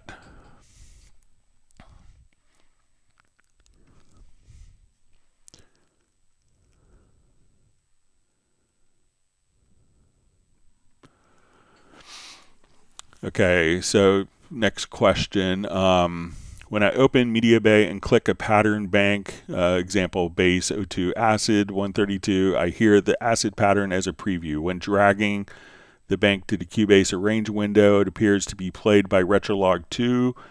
The instrument is loaded in the track and the pattern plays from the pattern editor in the lower zone, but I see no pattern in the arrange window. It's not the preview from Media Bay because I hear double pattern when I click in the bank in the Media Bay again, the track playing in the pattern from the melodic pattern editor. So after hitting start in Cubase without seeing anything in the arrange window, it's quite confusing. I know I can drag the pattern to the arrange and see it there, but it still confuses me how to manage those patterns. Okay, so let's come over. So again, when we do this, so when we're loading a pattern, because a lot of times when we're working with our patterns, so let's come over to, let's see if we can find the particular one that you're looking for. So say bass 02.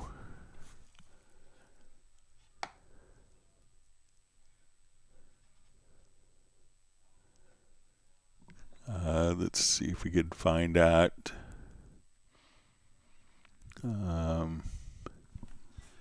Underscore acid underscore 132. All right, so let's say we have this. Okay, so when we do this, this is a pattern bank.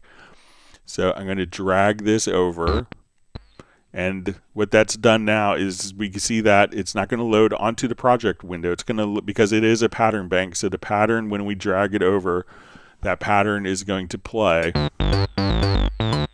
in the pattern editor. Now at this point we could choose to modify it, change events. So we say, okay, I want to just come here.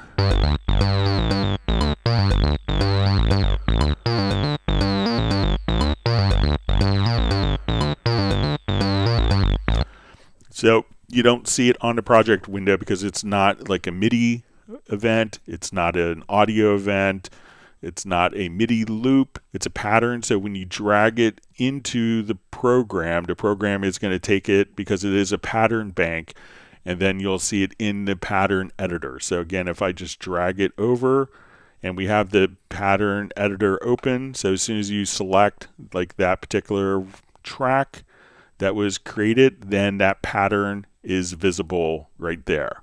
Now once it's in, because we're not necessarily importing that, we could think of it as a preset for the pattern editor, and that's why it's going directly into the pattern editor, which can then be dragged to our project window if we need it to, but a lot of people may compose entirely within the pattern editor. So that's why it's kind of that distinction.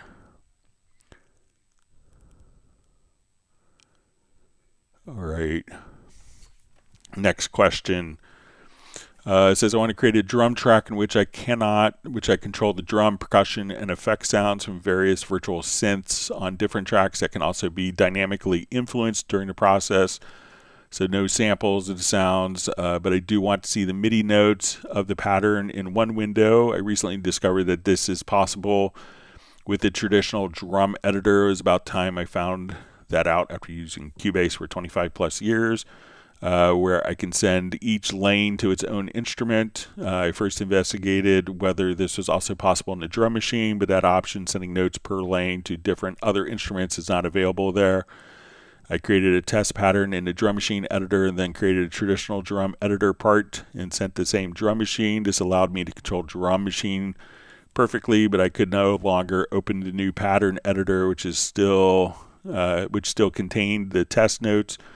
With the test notes continue to play, the workaround was to temporarily remove the traditional drum pattern part with undo and delete the notes in the new pattern editor of the drum machine. After that, I was able to restore the traditional drum pattern part, but it remains a strange phenomenon that you can no longer access or select a new editor once you have connected the traditional drum editor to the drum machine. It should also appear that the drop-down menu in the lower zone where you select the editor, the drum machine at the key editor, the list editor also appears. All right, so, when we're working, so the pattern editor, for kind of simplicity's sake, is everything in this pattern is going to go out to the particular instrument that it's set for. And it just kind of makes it a clean method that, this particular pattern editor, is when I go to this track, I can have a different pattern editor for this instrument as this instrument, and they're all kind of, very easy to understand that you select a different instrument. Now, if you want to have, so let's say we have this pattern here, and I want to create, all right, so let's say now I want to create we'll do an instrument track, and let's just route this. We'll do like a Groove Agent SE. All right, so if you want to utilize multiple instruments, I'll start with a Groove Agent SE track. And then we go to, as you mentioned, and this is a unique thing with drum tracks. So a lot of people would just choose to have multiple parts, multiple patterns that you could select the track and see the patterns. But if you wanted them all to be consolidated into one particular area, we would select the Groove Agent track and say, let's go to our drum map setup, and we will choose to create a new drum map. And within here, we could choose exactly, okay, I want all of these particular sounds to go to, channel 1. So let's come over here. Let me see if get my modifier key right. All right, so let's say, okay, now I want these sounds to go not to the track, but I want these to go to, the drum machine here. All right, so I could say, let's take these sounds and route them to the drum machine. Let me just get the right modifier key, sorry.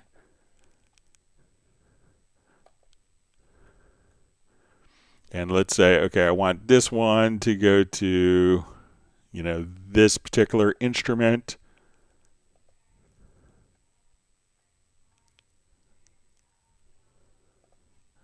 I want these to go to Retrolog.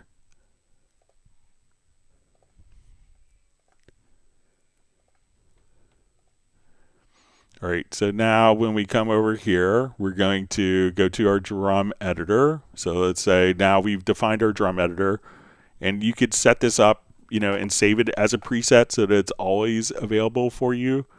But now when we go to, our drum editor here, we'll just choose, we could have each of these particular ones. Let me just set it to the drum map that we created here.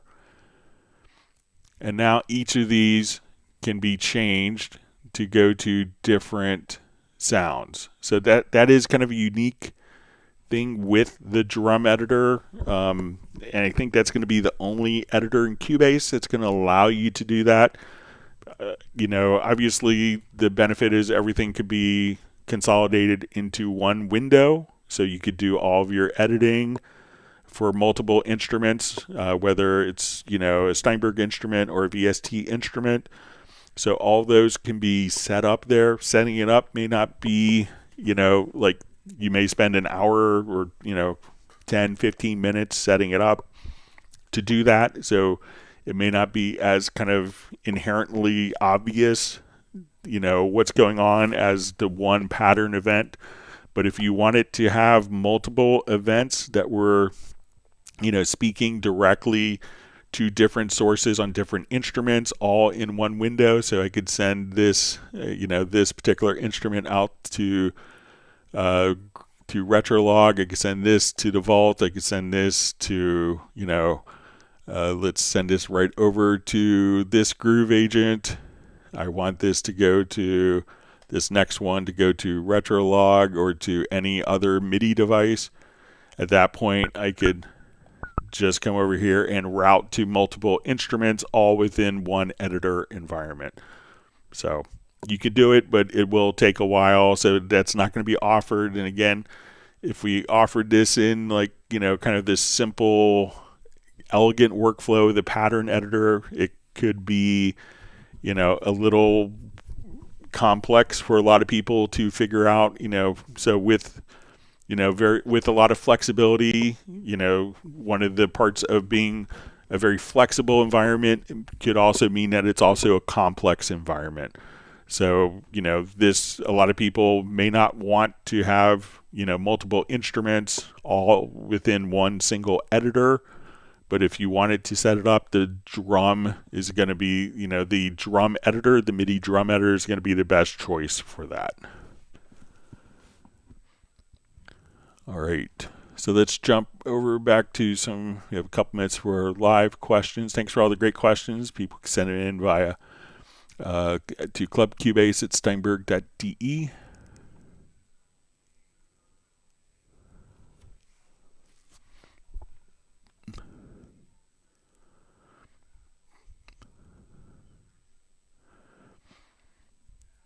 Okay, so we see Raja says hip hop says, is there a way to preview media rack sounds or maybe media bay sounds through headphones? I can hear them through my monitors, but not my headphones.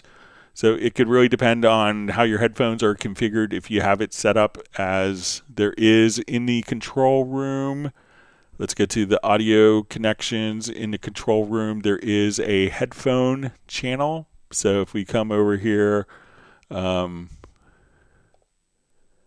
we could say you want to add a headphone, so a phones channel. So if that's connected to a different output, you could monitor independently. So let's say if we go to your preferences, at this point, if you go to the control room, you could say you want to use the phones channel as the preview channel. So if that's set to a different output, if you have like a 2-in, 2-out USB interface, which is pretty common, the headphone output may mimic and just sound the outputs 1 and 2. But if you have multiple headphone outs, you could have a dedicated headphone bus in the control room and then preview directly through the control room and the preview channel right there with that preference.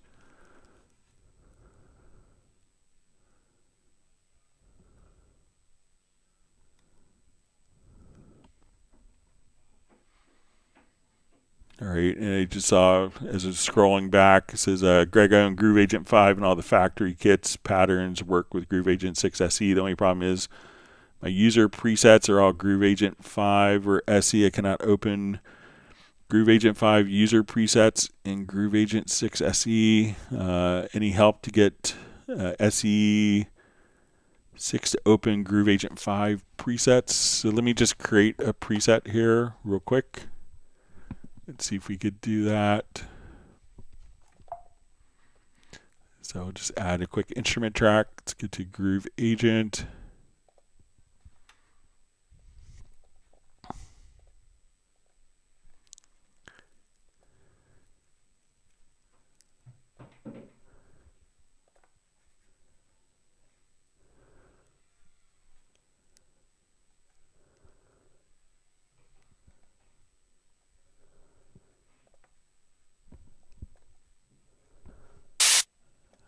Okay, so let's save this as, save preset here.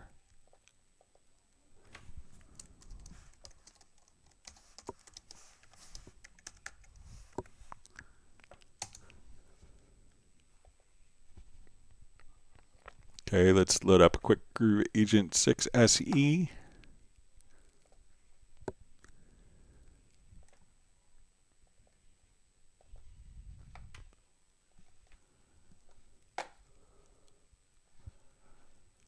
All right, so let me just come over to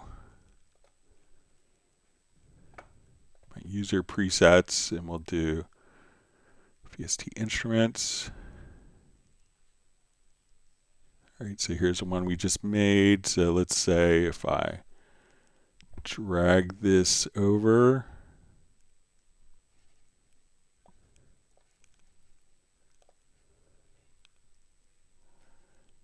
so it looks like that works. So let me know if you see the presets here, but it looks like that just dragged that over. All right.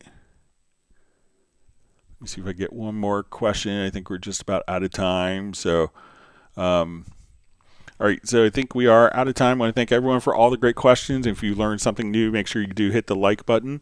We'll be back on Tuesday for the next live stream starting at 1 p.m. U.S. Eastern Time. Everyone stay safe and healthy and appreciate being part of such a wonderful community. And we'll see everyone back on Tuesday. Take care.